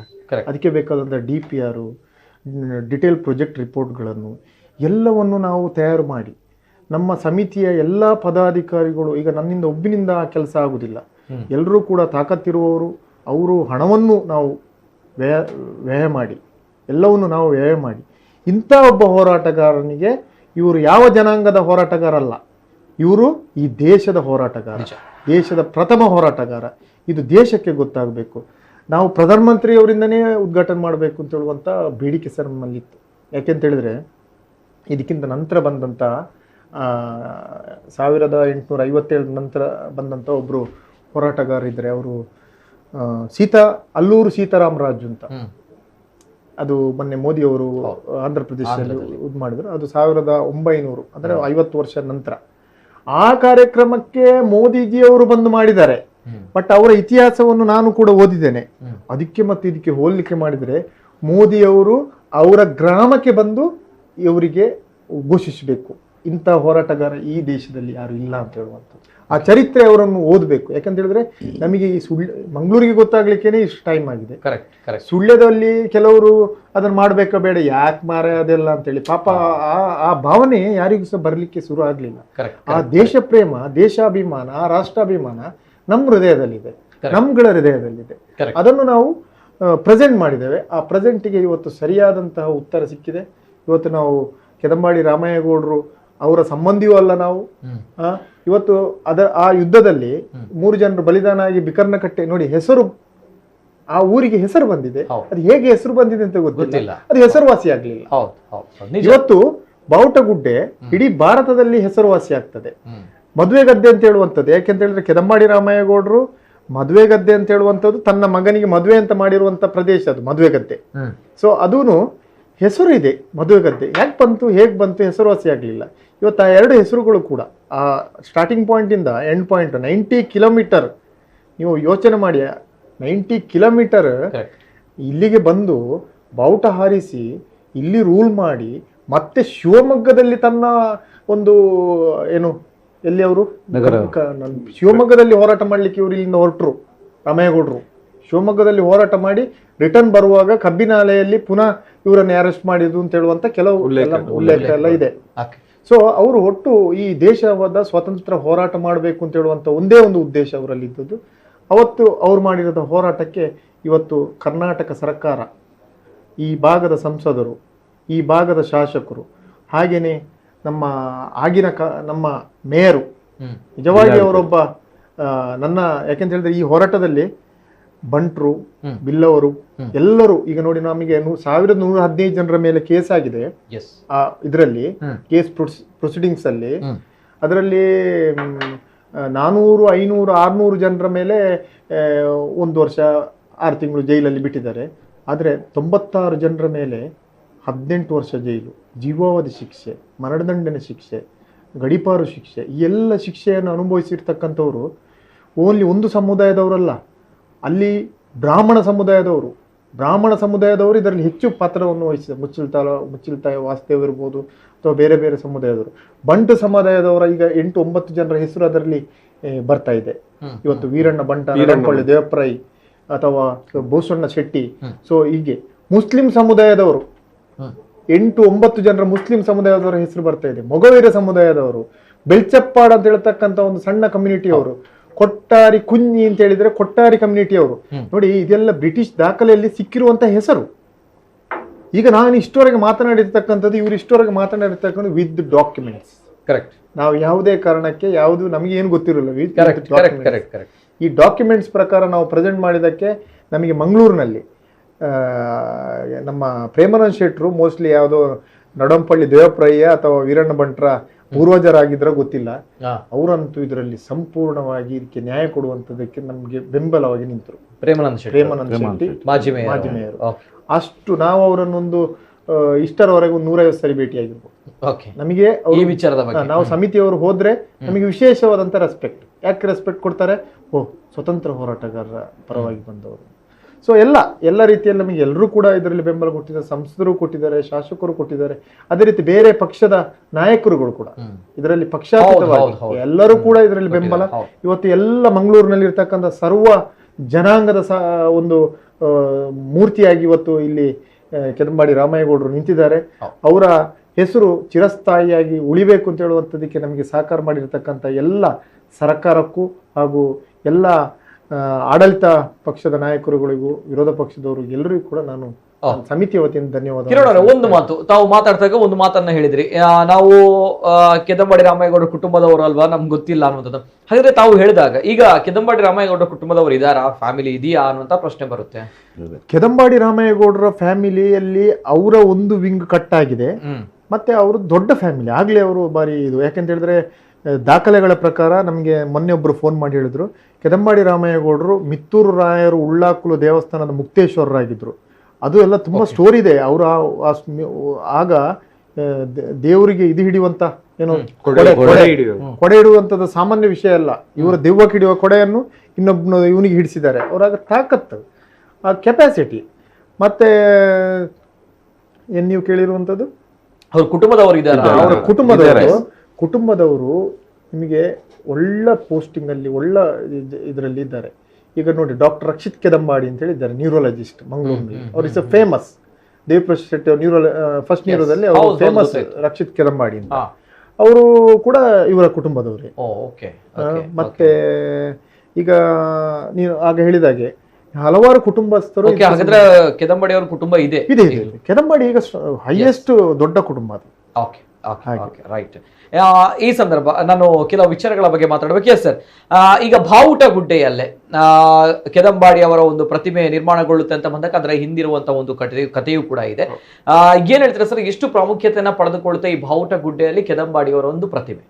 ನಾನು ಕಿರಣ್ ರವರಿಗೆ ಅಭಿನಂದನೆ ಸಲ್ಲಿಸುತ್ತಾ, ಈ ರಾಜ್ಯ ಸರ್ಕಾರಕ್ಕೆ ಇಲ್ಲಿಯ ಲೋಕಲ್ ಬಾಡೀಸ್ಗೆ ಅಭಿನಂದನೆ ಸಲ್ಲಿಸುತ್ತಾ, ಇಂಥದ್ದೊಂದು ಮಹತ್ ಕಾರ್ಯಕ್ಕೆ ಅವರು ನೆರವು ನೀಡಿದ್ದು. ಯಾಕೆಂದ್ರೆ ಇಂಥ ಒಂದು ಶ್ರೇಷ್ಠ ನಾಯಕನನ್ನು ಈ ತನಗಾಗಿ ಅಲ್ಲ, ಇಡೀ ರೈತರ ಪರವಾಗಿ ಹೋರಾಟ ಮಾಡಿ ಈ ನಮ್ಮ ಮಂಗಳೂರನ್ನು 13 ದಿನಗಳ ಕಾಲ ಅದಕ್ಕೆ ಸ್ವಾತಂತ್ರ್ಯ ಕೊಡಿಸಿ ಮೆರೆದದ್ದು ಅವರ ಜಾಣ್ಮೆ, ಅವರ ಸಂಘಟನಾ ಶಕ್ತಿಗೆ ನಾವು ಆಗಿನ ಕಾಲದ ಅವರ ಹಿರಿತನಕ್ಕೆ, ಆಗಿನ ಅವರಲ್ಲಿರುವ ಸಂಘಟನಾ ಶಕ್ತಿಗೆ ನಾವು ಬೇಷೆನ್ನಲೇಬೇಕು. ಅಂತ ವೀರ ನಾಯಕ ಬಹಳ ಬಹಳ ಬಹಳ ಬಹಳ ಅವರನ್ನು ಬ್ರಿಟಿಷರು ಬಹಳ ಕೆಟ್ಟದಾಗಿ ನಡೆಸಿಕೊಂಡು ಅವರ ಜೀವನವನ್ನು ಬಲಿ ತೆಗೆದುಕೊಂಡ ಈ ಪರಿಸ್ಥಿತಿಯಲ್ಲಿ ನಾವು ಅವರಿಗೆ ಗೌರವ ಕೊಡಬೇಕಂದು ಬಹಳ ಅವಶ್ಯವಾಗಿ. ಈ ಕತೆ ನಮ್ಮ ಈ ತುಳುನಾಡಿನವರು ಎಲ್ಲ ತಿಳ್ಕೊಳ್ಬೇಕಾಗಿದೆ. ಈ ಪ್ರತಿ ತುಳುನಾಡಿನ ಮನೆಯಲ್ಲಿ ಈ ಕತೆ ಓಡಾಡಬೇಕು, ತಿಳಿಬೇಕು. ನಮ್ಮ ನಮ್ಮ ನಮ್ಮ ಊರಿನಲ್ಲಿ ಇಂಥ ಒಂದು ಶ್ರೇಷ್ಠ ನಾಯಕ ಇದ್ದರು, ಅದು ಅವ್ರು ಮಾಡಿದ ಕೆಲಸವೇನದು ಪ್ರತಿ ಮುಂದಿನ ಪೀಳಿಗೆ ತಿಳಿಸ್ಬೇಕು. ಹಾಗಾಗಿ ಆ ಬಾವುಟಗುಡ್ಡೆ ಅಂತ ಶ್ರೇಷ್ಠ ಸ್ಥಳದಲ್ಲಿ, ಯಾಕೆಂದ್ರೆ ಅಲ್ಲಿಯೇ ಅವರು ಬ್ರಿಟಿಷ್ ಧ್ವಜವನ್ನು, ಹೊಸ ಈಸ್ಟ್ ಇಂಡಿಯಾ ಕಂಪನಿಯ ಧ್ವಜವನ್ನು ಕೆಳಗಿಳಿಸಿ ಹಾಲೇರಿ ರಾಜರ ಧ್ವಜವನ್ನು ಏರಿಸಿ ಸಂಭ್ರಮಿಸಿದ್ದು. ಬಹುಶಃ ಈ ಸಂದರ್ಭದಲ್ಲಿ ಈ ಬಾವುಟಗುಡ್ಡೆ ಎಂಬುದು ಕೇಂದ್ರ ಸ್ಥಳವಾಗಿತ್ತು ಬ್ರಿಟಿಷರ. ಅಲ್ಲಿ ಬ್ರಿಟಿಷರ ಬಂಗಲೆಗಳಿತ್ತು. ಆಮೇಲೆ ಅದರ ಹತ್ತಿರದಲ್ಲಿ ಈ ನಮ್ಮ ಹೋರಾಟಗಾರರನ್ನು ಬೇರೆ ಬೇರೆ ಕಾರಣಗಳಾಗಿ ಸೆರೆ ಹಿಡಿದಿದ್ದ ಸೆರೆಮನೆಯಲ್ಲಿ ಕೈದಿಗಳಿದ್ದರು. ಈ ಸಂದರ್ಭದಲ್ಲಿ ಅವರು ಮಾಡಿದ್ದು, ಈ ಸ್ವಾತಂತ್ರ್ಯ ಹೋರಾಟ ಮಾಡಿದ ಕೆಲಸ, ಆ ಕೈದಿಗಳನ್ನು ಬಿಡುಗಡೆಗೊಳಿಸಿ ಅವರನ್ನು ಈ ಸೇನೆಗೆ ಸೇರಿಸಿ ಅಲ್ಲಿರುವ ಬಂಗಲೆಗಳಿಗೆ ಬೆಂಕಿ ಕೊಟ್ಟರು. ಯಾಕೆಂದ್ರೆ ಅವರು ಅಷ್ಟು ಕಷ್ಟಪಟ್ಟಿದ್ದಾರೆ, ಅಷ್ಟು ನೊಂದುಕೊಂಡಿದ್ದಾರೆ, ಬೆಂಕಿ ಕೊಟ್ಟರು. ಒಟ್ಟಿನಲ್ಲಿ ಈ ಒಂದು ಕತೆ ನಮ್ಮಲ್ಲೆಲ್ಲ ಮೈನವಿರೇರಿಸುವ ಕತೆ ಆಗಿದ್ದು ನಮ್ಮ ಇಂದಿನ ಪೀಳಿಗೆ, ಮುಂದಿನ ಪೀಳಿಗೆ ಎಲ್ಲ ತಿಳ್ಕೊಳ್ಬೇಕಾಗಿದೆ. ಅದಕ್ಕಾಗಿ ಈ ಕೆದಂಬಾಡಿ ರಾಮಯ್ಯ ಗೌಡ್ರ ಸ್ಮಾರಕ ಪುತ್ಥಳಿಯನ್ನು ರಚಿಸಿ ಅತ್ಯಂತ ಸ್ತುತ್ಯಾರ್ಹವಾಗಿದೆ. ಇದು ಆಮೇಲೆ ಇದರ ಬಗ್ಗೆ ಇನ್ನಷ್ಟು ಕೆಲಸ ಆಗಬೇಕಾಗಿದೆ, ಇನ್ನಷ್ಟು ವಿಚಾರಗಳನ್ನು ನಮ್ಮ ಮುಂದಿನ ಪೀಳಿಗೆ ತಿಳಿಸಬೇಕಾಗಿದೆ. ಈ ನಿಟ್ಟಿನಲ್ಲಿ ನಮ್ಮ ಕಿರಣ್ ರವರು ಖಂಡಿತವಾಗಿ ಅದರ ಬಗ್ಗೆ ಕೆಲಸ ಮಾಡುತ್ತಾರೆ ಎಂಬ ನಂಬಿಕೆ ನನಗಿದೆ. ಅವರ ಕೆಲಸ, ಅವರ ಯೋಜನೆ ಎಲ್ಲ ಯಶಸ್ವಿ ಆಗಿಲ್ಲ ಎಂದು ನಾನು ಈ ಸಂದರ್ಭದಲ್ಲಿ ಅವರನ್ನು ಅಭಿನಂದಿಸ್ತಿದ್ದೇನೆ. ಕಿರಣ್ ಅವರಲ್ಲೇ ನಾನು ಈ ಪ್ರಶ್ನೆ ಕೇಳಬೇಕು. ಒಂದು ಯುವ ನಾಯಕನಾಗಿ ಈ ಸಂದರ್ಭ ಕೆದಂಬಾಡಿ ರಾಮಯ್ಯ ಗೌಡರ ಒಂದು ವಿಚಾರದಲ್ಲಿ ನಾನು ಮುಂದೆ ಬರಬೇಕು, ಏನಾದ್ರೂ ಒಂದು ಮಾಡಬೇಕು, ಈ ಒಂದು ಸ್ವತಂತ್ರ ಹೋರಾಟಗಾರರಿಗೆ ನ್ಯಾಯವನ್ನು ನೀಡಬೇಕು ಅನ್ನುವಂಥ ನಿಟ್ಟಿನಲ್ಲಿ ಯಾವಾಗ ತಮ್ಗೆ ಅನ್ಸುತ್ತೋ ಇದನ್ನು ನಾನು ಮುನ್ನೆಲೆಗೆ ತರಬೇಕು ಅನ್ನುವಂಥದ್ದು? ಅದೇ ನಾನು ಹೇಳಿದಲ್ಲ, 2019ಕ್ಕೆ ಪುಸ್ತಕ ಬರೆದಿದ್ದರಲ್ಲಿ ನಾನು ಪುಸ್ತಕ ಎಲ್ಲ ಓದುದು ಕಡಿಮೆ. ನನಗೆ ಆ ಪುಸ್ತಕ ಅವರು ಬಾರಿ ಸಿಂಪಲ್ ಆಗಿ ಬರೆದಿದ್ರು. ಯಾರು? ನಮ್ಮ ರಾಮಕೃಷ್ಣಾಚಾರ್ಯ. ಮತ್ತೆ ಅದಕ್ಕಿಂತ ಮುಂಚೆ ನಿಮ್ಗೆ ಸುಳ್ಯ ಕಡೆಯಿಂದ ಎಲ್ಲ ಒಂದು 250 ಜನರು ಒಂದು ಸಮಯದಲ್ಲಿ ಪಾದಯಾತ್ರೆ ಮಾಡಿ ಜನರಲ್ಲಿ ಜಾಗೃತಿ ಮೂಡಿಸುವ ಕೆಲಸ ಮಾಡಿದ್ದಾರೆ. ದೇವಿಪ್ರಸಾದ್ ಸಂಪಾಜಿ ಅವರು ಮತ್ತೆ ಅವರ ನಾಯಕತ್ವದಲ್ಲಿ ಆಗಿದೆ. ಬಟ್ ಅದು ಆ ಮುನ್ನೆಲೆಗೆ ತರಲುವಂತ ಕೆಲಸ ಅಷ್ಟು ಸುಲಭನೂ ಇರಲಿಲ್ಲ. ಇವಾಗ ನಾವು ಮಂಗಳೂರಿನಲ್ಲಿ ಇರುವ ಕಾರಣ ನಮಗೆ ಎಲ್ಲ ಪಕ್ಷದ ನಾಯಕರುಗಳ ನಮಗೆ ಪರಿಚಯ ಇರುವ ಕಾರಣ ಅವರೆಲ್ಲರೂ ನಮಗೆ ಪ್ರೋತ್ಸಾಹಿಸುವುದು, ಹಾರೈಸುವುದು ಎಲ್ಲವನ್ನು ಮಾಡುವ ಕಾರಣ ನಮಗೆ ಇದು ಬಹಳ ಒಂದು ಅಷ್ಟು ತುಂಬಾ ಕಷ್ಟ ಆಗಲಿಲ್ಲ. ಆದರೆ ನಾವು ಸಮಯ ಸಂಪೂರ್ಣವಾಗಿ ಅದಕ್ಕೆ ಕೊಟ್ಟಿದ್ದೀವಿ. ಇದರಲ್ಲಿ ನಮಗೆ ಬೇಕಾಗಿರುವಂಥದ್ದು ಏನು ಅಂತ ಹೇಳಿದ್ರೆ, ಅವರ ಹೆಸರಲ್ಲಿ ಒಂದು ಅಧ್ಯಯನ ಪೀಠ ಆಗಬೇಕು. ಮಂಗಳೂರು ವಿಶ್ವವಿದ್ಯಾಲಯದಲ್ಲಿ ಅವರ ಹೆಸರಿನಲ್ಲಿ ಒಂದು ಅಧ್ಯಯನ ಪೀಠ ಆಗಬೇಕು. ಅದು ಮಂಗಳೂರಿನ ಜನರಿಗೆ ಬಹಳ ಒಂದು ರೋಮಾಂಚಕರನ ವಿಷಯ ಇದು. ಇದನ್ನೆಲ್ಲರೂ ತಿಳ್ಕೊಂಡಾಗ ಇದು ತುಂಬ ವಿಷಯ. ಯಾಕೆಂದರೆ ನನಗೆ ಒಂದೇ ಒಂದು ವಿಷಯ, ಅವರ ತಾಯಿಯ ಒಂದು ವೇದನೆ ಎಷ್ಟಿರ್ಬೋದು ಅಂತ ಹೇಳುವಂಥದ್ದು ಈ ನನ್ನ ಮನಸ್ಸಿಗೆ ನನ್ನ ತಾಯಿಯಾಗಿ ನಾನಿಲ್ಲದಿದ್ರೆ, ನನ್ನ ತಂದೆ ಇಲ್ಲದಿದ್ರೆ ನನಗೆ ಹೇಗೆ ಆಗಿರ್ಬೋದು? ಅದು ಕೂಡ ಒಬ್ಬ ಬಡವಾದ್ರೆ ಪರವಾಗಿಲ್ಲ, ಎಷ್ಟೆಲ್ಲ ಶ್ರೀಮಂತಿಗೆ ಇದ್ದುಕೊಂಡು ಅಷ್ಟು ಒಂದು ಇದರಲ್ಲಿ ಯಾಕೆ ಅವರಿಗೆ ಹಾಗೆ ಹೋರಾಟ ಮಾಡಬೇಕು? ಸುಮ್ಮನೆ ಬೇರೆ ಬೇರೆಯವರು ಹೇಳುವಂಥ ಕೆಲವು ಕಥೆಗಳು ಗೀತೆಗಳು ಅಂತ ಹೇಳುವುದರ ಬಗ್ಗೆ ನಾನು ಥಿಂಕ್ ಮಾಡಿದೆ. ಹಾಗಾದರೆ ಕೆದಂಬಾಡಿ ರಾಮಯ್ಯಗೌಡರಿಗೆ ಅಲ್ಲಿಂದ ಸುಳ್ಯದಲ್ಲಿ ಒಂದು ಮೈದಾನ ಉಂಟು, ಜೂನಿಯರ್ ಕಾಲೇಜ್ ದೊಡ್ಡ ಮೈದಾನ, ಅಲ್ಲಿ 2,500 ಜನರನ್ನು ಸೇರಿಸಿ ಇದು ನಮ್ಮದು ಪ್ರತಿಭಟನೆ ಮುಗೀತು, ನಾವು ಸುಳ್ಯವನ್ನು ಗೆದ್ದಾಯಿತು, ನಾವು ಹೋಗುವ ಮನೆಗೆ ಅಂತ ಹೋಗ್ಬೋಯ್ತು. ಬಟ್ 5 ಡೇಸ್ನವರ ಒಂದು ಆ ಕಾರ್ಯಕ್ರಮದ ವ್ಯವಸ್ಥೆ, ಅವರು ಫಸ್ಟಿಗೆ ಅವರ ಮನೆಯಿಂದ 17 ಕಿಲೋಮೀಟರ್ ದೂರದ ಬೆಳ್ಳಾರಿಯನ್ನು ವಶಪಡಿಸಿಕೊಳ್ಳುವುದು, ಅಲ್ಲಿ ಒಬ್ಬನಿಗೆ ಗಲ್ಲು ಶಿಕ್ಷೆ ವಿಧಿಸಿದ್ದಾರೆ, ಅವರ ಫಸ್ಟ್ ಜಯ ಅಲ್ಲಿ. ಈಗ ಇದು ಬ್ರಿಟಿಷರಿಗೆ ಭಾರತದ ದೇಶದಲ್ಲಿ ಮೊದಲ ಸೋಲು. ಓಕೆ, ಒಬ್ಬನಿಗೆ ಗಲ್ಲು ಶಿಕ್ಷೆ ಕೊಟ್ಟಿರುವಂತದ್ದು ಅಲ್ಲಲ್ಲ, ಈ ಒಂದು ಸ್ಟೋರಿ ಭಾರತದ ಇತಿಹಾಸದಲ್ಲಿ ಬ್ರಿಟಿಷರಿಗೆ ಮೊದಲ ಸೋಲು, ಭಾರತದ ಒಬ್ಬ ಸಾಮಾನ್ಯ ನಾಗರಿಕರಿಂದ ಸಿಕ್ಕಿರತಕ್ಕಂಥ ಜಯ. ಸೊ ಇದನ್ನು ಏನಾದ್ರೂ ಮಾಡಿ ಮಟ್ಟ ಹಾಕ್ಬೇಕು. ರಾಜನಾಗಿದ್ರೆ, ರಾಮಯ್ಯಗೌಡರು ರಾಜ ಕುಟುಂಬ ಅಷ್ಟು ದೊಡ್ಡ ಯಾವ್ದಾದ್ರು ಒಂದು ಇತಿಹಾಸ ಕುಟುಂಬ ಆಗಿದ್ರೆ ಅವರಿಗೆ ಪುಸ್ತಕ ಬರಲಿಕ್ಕೆ ಅವರಿಗೆ ಒಂದು ಅಡ್ಜಸ್ಟ್ಮೆಂಟ್ ಜನ ಇರ್ತಾರೆ. ಈಗ ಒಂದು ಬುಕ್ಸ್ ಬರಿಬೇಕು, ಅವರಿಗೊಂದು ಇದಿರಬೇಕು. ಇವರ ಕುಟುಂಬನೇ ಸರ್ವನಾಶ ಮಾಡುವಾಗ ಇವರ ಬಗ್ಗೆ ಒಂದು ಇತಿಹಾಸವನ್ನು ಬರೀಲಿಕ್ಕೂ ಸಹ ಯಾರು ಹೊರಟ್ರೆ ಅವನನ್ನು ಮುಗಿಸ್ತಾ ಇದ್ರಂತೆ ಬ್ರಿಟಿಷರು. ಸೊ ಈ ರೀತಿಯ ಎಲ್ಲ ವ್ಯವಸ್ಥೆಗಳನ್ನು ನೋಡುವಾಗ ಇಂಥದ್ದೆಲ್ಲ ಕೆಲಸಗಳನ್ನು ನಾವು ಜೀವಮಾನದಲ್ಲಿ ಮಾಡ್ಕೊಂಡು ಹೋದರೆ ನಿಜವಾಗಿ ಅವರ ಚೈತನ್ಯ ಶಕ್ತಿ ಇವತ್ತು ಕೆಲಸ ಮಾಡ್ತಾ ಉಂಟು. ನಮಗೂ ಕೂಡ ಎಲ್ಲ ರೀತಿಯಲ್ಲಿ ಒಂದು ವ್ಯವಸ್ಥಿತವಾಗಿ ನಮಗೆ ಈ ಕಾರ್ಯಕ್ರಮ ಮಾಡಲಿಕ್ಕೂ, ಎಲ್ಲರೂ ಕೂಡ ಇದರಲ್ಲಿ ಸಹಕಾರ ಕೊಡಲಿಕ್ಕೂ, ಇವತ್ತು ನೋಡಿ ಇವರು ನಮಗೆ ಅಚಾನಕ್ಕಾಗಿ ಸಿಕ್ಕಿದ್ರು. 2020ರಲ್ಲಿ ಒಂದು ಕಾರ್ಯಕ್ರಮ ಮತ್ತೆ ಪರಿಚಯ ಆದದಾಗದ್ರೆ ತಮ್ಗಳಿಗೆ ನಮಗೆ ಗೊತ್ತೇ ಇಲ್ಲ. 2020ರಲ್ಲಿ ಒಂದು ಸಂಸ್ಮರಣ ದಿವಸ, ಏಪ್ರಿಲ್ 5ನೇ ತಾರೀಕಿಗೆ 2020ರಲ್ಲಿ ಸಂಸ್ಮರಣ ದಿವಸ. 2020ರಲ್ಲಿ ತಾವು ಯಾವಾಗ ಸ್ಟಾರ್ಟ್ ಮಾಡಿದ್ರಿ ಸರ್ ತಮ್ಮ ರಿಸರ್ಚ್? ನಾನು ರಿಸರ್ಚ್ ನನ್ನ ಸಂಶೋಧನೆ ಮುಗಿಸಿದ್ದು, ನನಗೆ ಡಾಕ್ಟರೇಟ್ ಪದವಿ ಸಿಕ್ಕಿದ್ದು 2019ರಲ್ಲಿ. ನಾನು 2014ರಲ್ಲಿ ಸಂಶೋಧನೆ ಆರಂಭಿಸಿದ್ದೆ. ಓಕೆ, ಇಂಟರ್ ಕನೆಕ್ಟೆಡ್ ಎಲ್ಲವೂ ಕೂಡ. ನಾನು ಇವರೊಬ್ರು ಬಿಲ್ಲವರು ಆಗಿ ಈಗ ಜನಾಂಗದ ವಿಷಯ ಬರುವಾಗ ಯಾಕೆ ಹಾಗೆ ಮಾಡ್ಬೇಕು, ಹೀಗೆ ಮಾಡ್ಬೇಕು ಅಂತೆಲ್ಲ ಬರ್ತದೆ. ಆದ್ರೆ ಸ್ಟೋರಿ ಏನ್ ಸತ್ಯ ಇದೆ ಅದನ್ನ ನಮಗೂ ಸಹ ಹಾಗೆ ನಾವು ಸಹ ಹಾಗೆ ಮಾಡ್ಬೇಕು. ಈ ರೀತಿಯ ವ್ಯವಸ್ಥೆ ಇಲ್ಲಿ ನಾವು ಇದು ಮಾಡಿದ್ದೇವೆ. ಏನು ಸಂಸ್ಮರಣ ದಿವಸ, ಸಂಸ್ಮರಣ ದಿವಸದಲ್ಲಿ ಗೆಸ್ಟ್ಗಳೆಲ್ಲ ತುಂಬಾ ಬಂದಿದ್ರು. ಪ್ರೇಮಾನಂದ ಶೆಟ್ಟರು ಬಂದಿದ್ರು, ಮತ್ತೆ ನಮ್ದು DC ಆವಾಗ ರಾಜೇಂದ್ರ ಅವರು ತುಂಬಾ ಹೆಲ್ಪ್ ಮಾಡಿದ್ದಾರೆ ಈ ಕಾರ್ಯಕ್ರಮ ಯಶಸ್ವಿಗೆ. ಅವರು ಬಂದಿದ್ರು. ಅಂದ್ರೆ ಇದು 3 ವರ್ಷಗಳ ಹಿಂದೆ ಹೇಳಿದ್ ನಾನು ವಿಷಯ. ಆವಾಗ ನಮ್ಮ ಮಾಜಿ ಸಚಿವರಾದಂತ ರಮನಾಥ್ ರೈ ಅವರು ಎಲ್ಲರನ್ನು ಕರೆದಿದ್ದೇವೆ, ಕೆಲವರಿಗೆ ಬರ್ಲಿಕ್ಕೆ ಆಗ್ಲಿಲ್ಲ. ರಮನಾಥ್ ರೈ ಅವರು ನನ್ನನ್ನು ಕರೆದು ಹೇಳಿದ್ರು, ಕಿರಣ್ ಈ ವಿಷಯದ ಬಗ್ಗೆ ನಿಮಗೆ ಫುಲ್ ಡಾಕ್ಯುಮೆಂಟ್ ಇರುವಂತದ್ದು ಒಬ್ರು ಇದ್ದಾರೆ, ಯಾರು ಅಂತ ಕೇಳಿದೆ. ಸರ್ ಅವ್ರ ನಂಬರ್ ಕೊಡಿ ಅಂತ ನಾನು ಇವರಿಗೆ ಫೋನ್ ಮಾಡಿದೆ. ಫೋನ್ ಮಾಡುವಾಗ ಇಂಥ ವಿಷಯ ಇದು ಅದೇ ಕೆದಂಬಾಡಿ ರಾಮಯ್ಯಗೌಡರದು ಸ್ಟ್ಯಾಚ್ಯೂ ಅಲ್ಲಿ ಆಗ್ಬೇಕು ಅಂತ ಪ್ರಯತ್ನ ಮಾಡ್ತಾ ಇದ್ದೇವೆ. ಓಹ್, ನೀನು ಮಾಡ್ತಾ ಇರುವಂತ ಕೆಲಸಕ್ಕೆ ಜಯವಾಗ್ಲಿ, ನಿನ್ನ ಜೊತೆ ನಾನಿದ್ದೇನೆ ಅಂತ ಹೇಳುವಂತ ಮಾತು ಹೇಳಿದ್ರು. ಇವರು ಯಾರು ಅಂತ ಹೇಳುವಂತ ನಮಗೆ ಗೊತ್ತೇ ಇರಲಿಲ್ಲ. ರಮನಾಥ್ ರಾಯ್ ಅವರು ಕೊಟ್ಟಿರುವಂತದ್ದು ಇವರ ಕಾಂಟ್ಯಾಕ್ಟ್ ಯಾಕಂತ ಹೇಳಿದ್ರೆ ನಾವು ಅದನ್ನು ಇದ್ದಂತೆ ಹೇಳುವಂತ ನನಗೆ ಪ್ರೇರಣೆ ನೀಡಿದ್ದೆ ರಮನಾಥ್ ರೈ ಅವರು. ನಾನು ಈ ವಿಚಾರದಲ್ಲಿ ಮಂಗಳೂರು ಕ್ರಾಂತಿ ಎಂಬ ಇದೇ ಕಥೆಯನ್ನು ಇದು ಮಾಡಿ ಮಂಗಳೂರು ಕ್ರಾಂತಿ ಎಂಬ ಒಂದು ದೊಡ್ಡ ಕಾದಂಬರಿಯನ್ನು ರಚಿಸಿದೆ.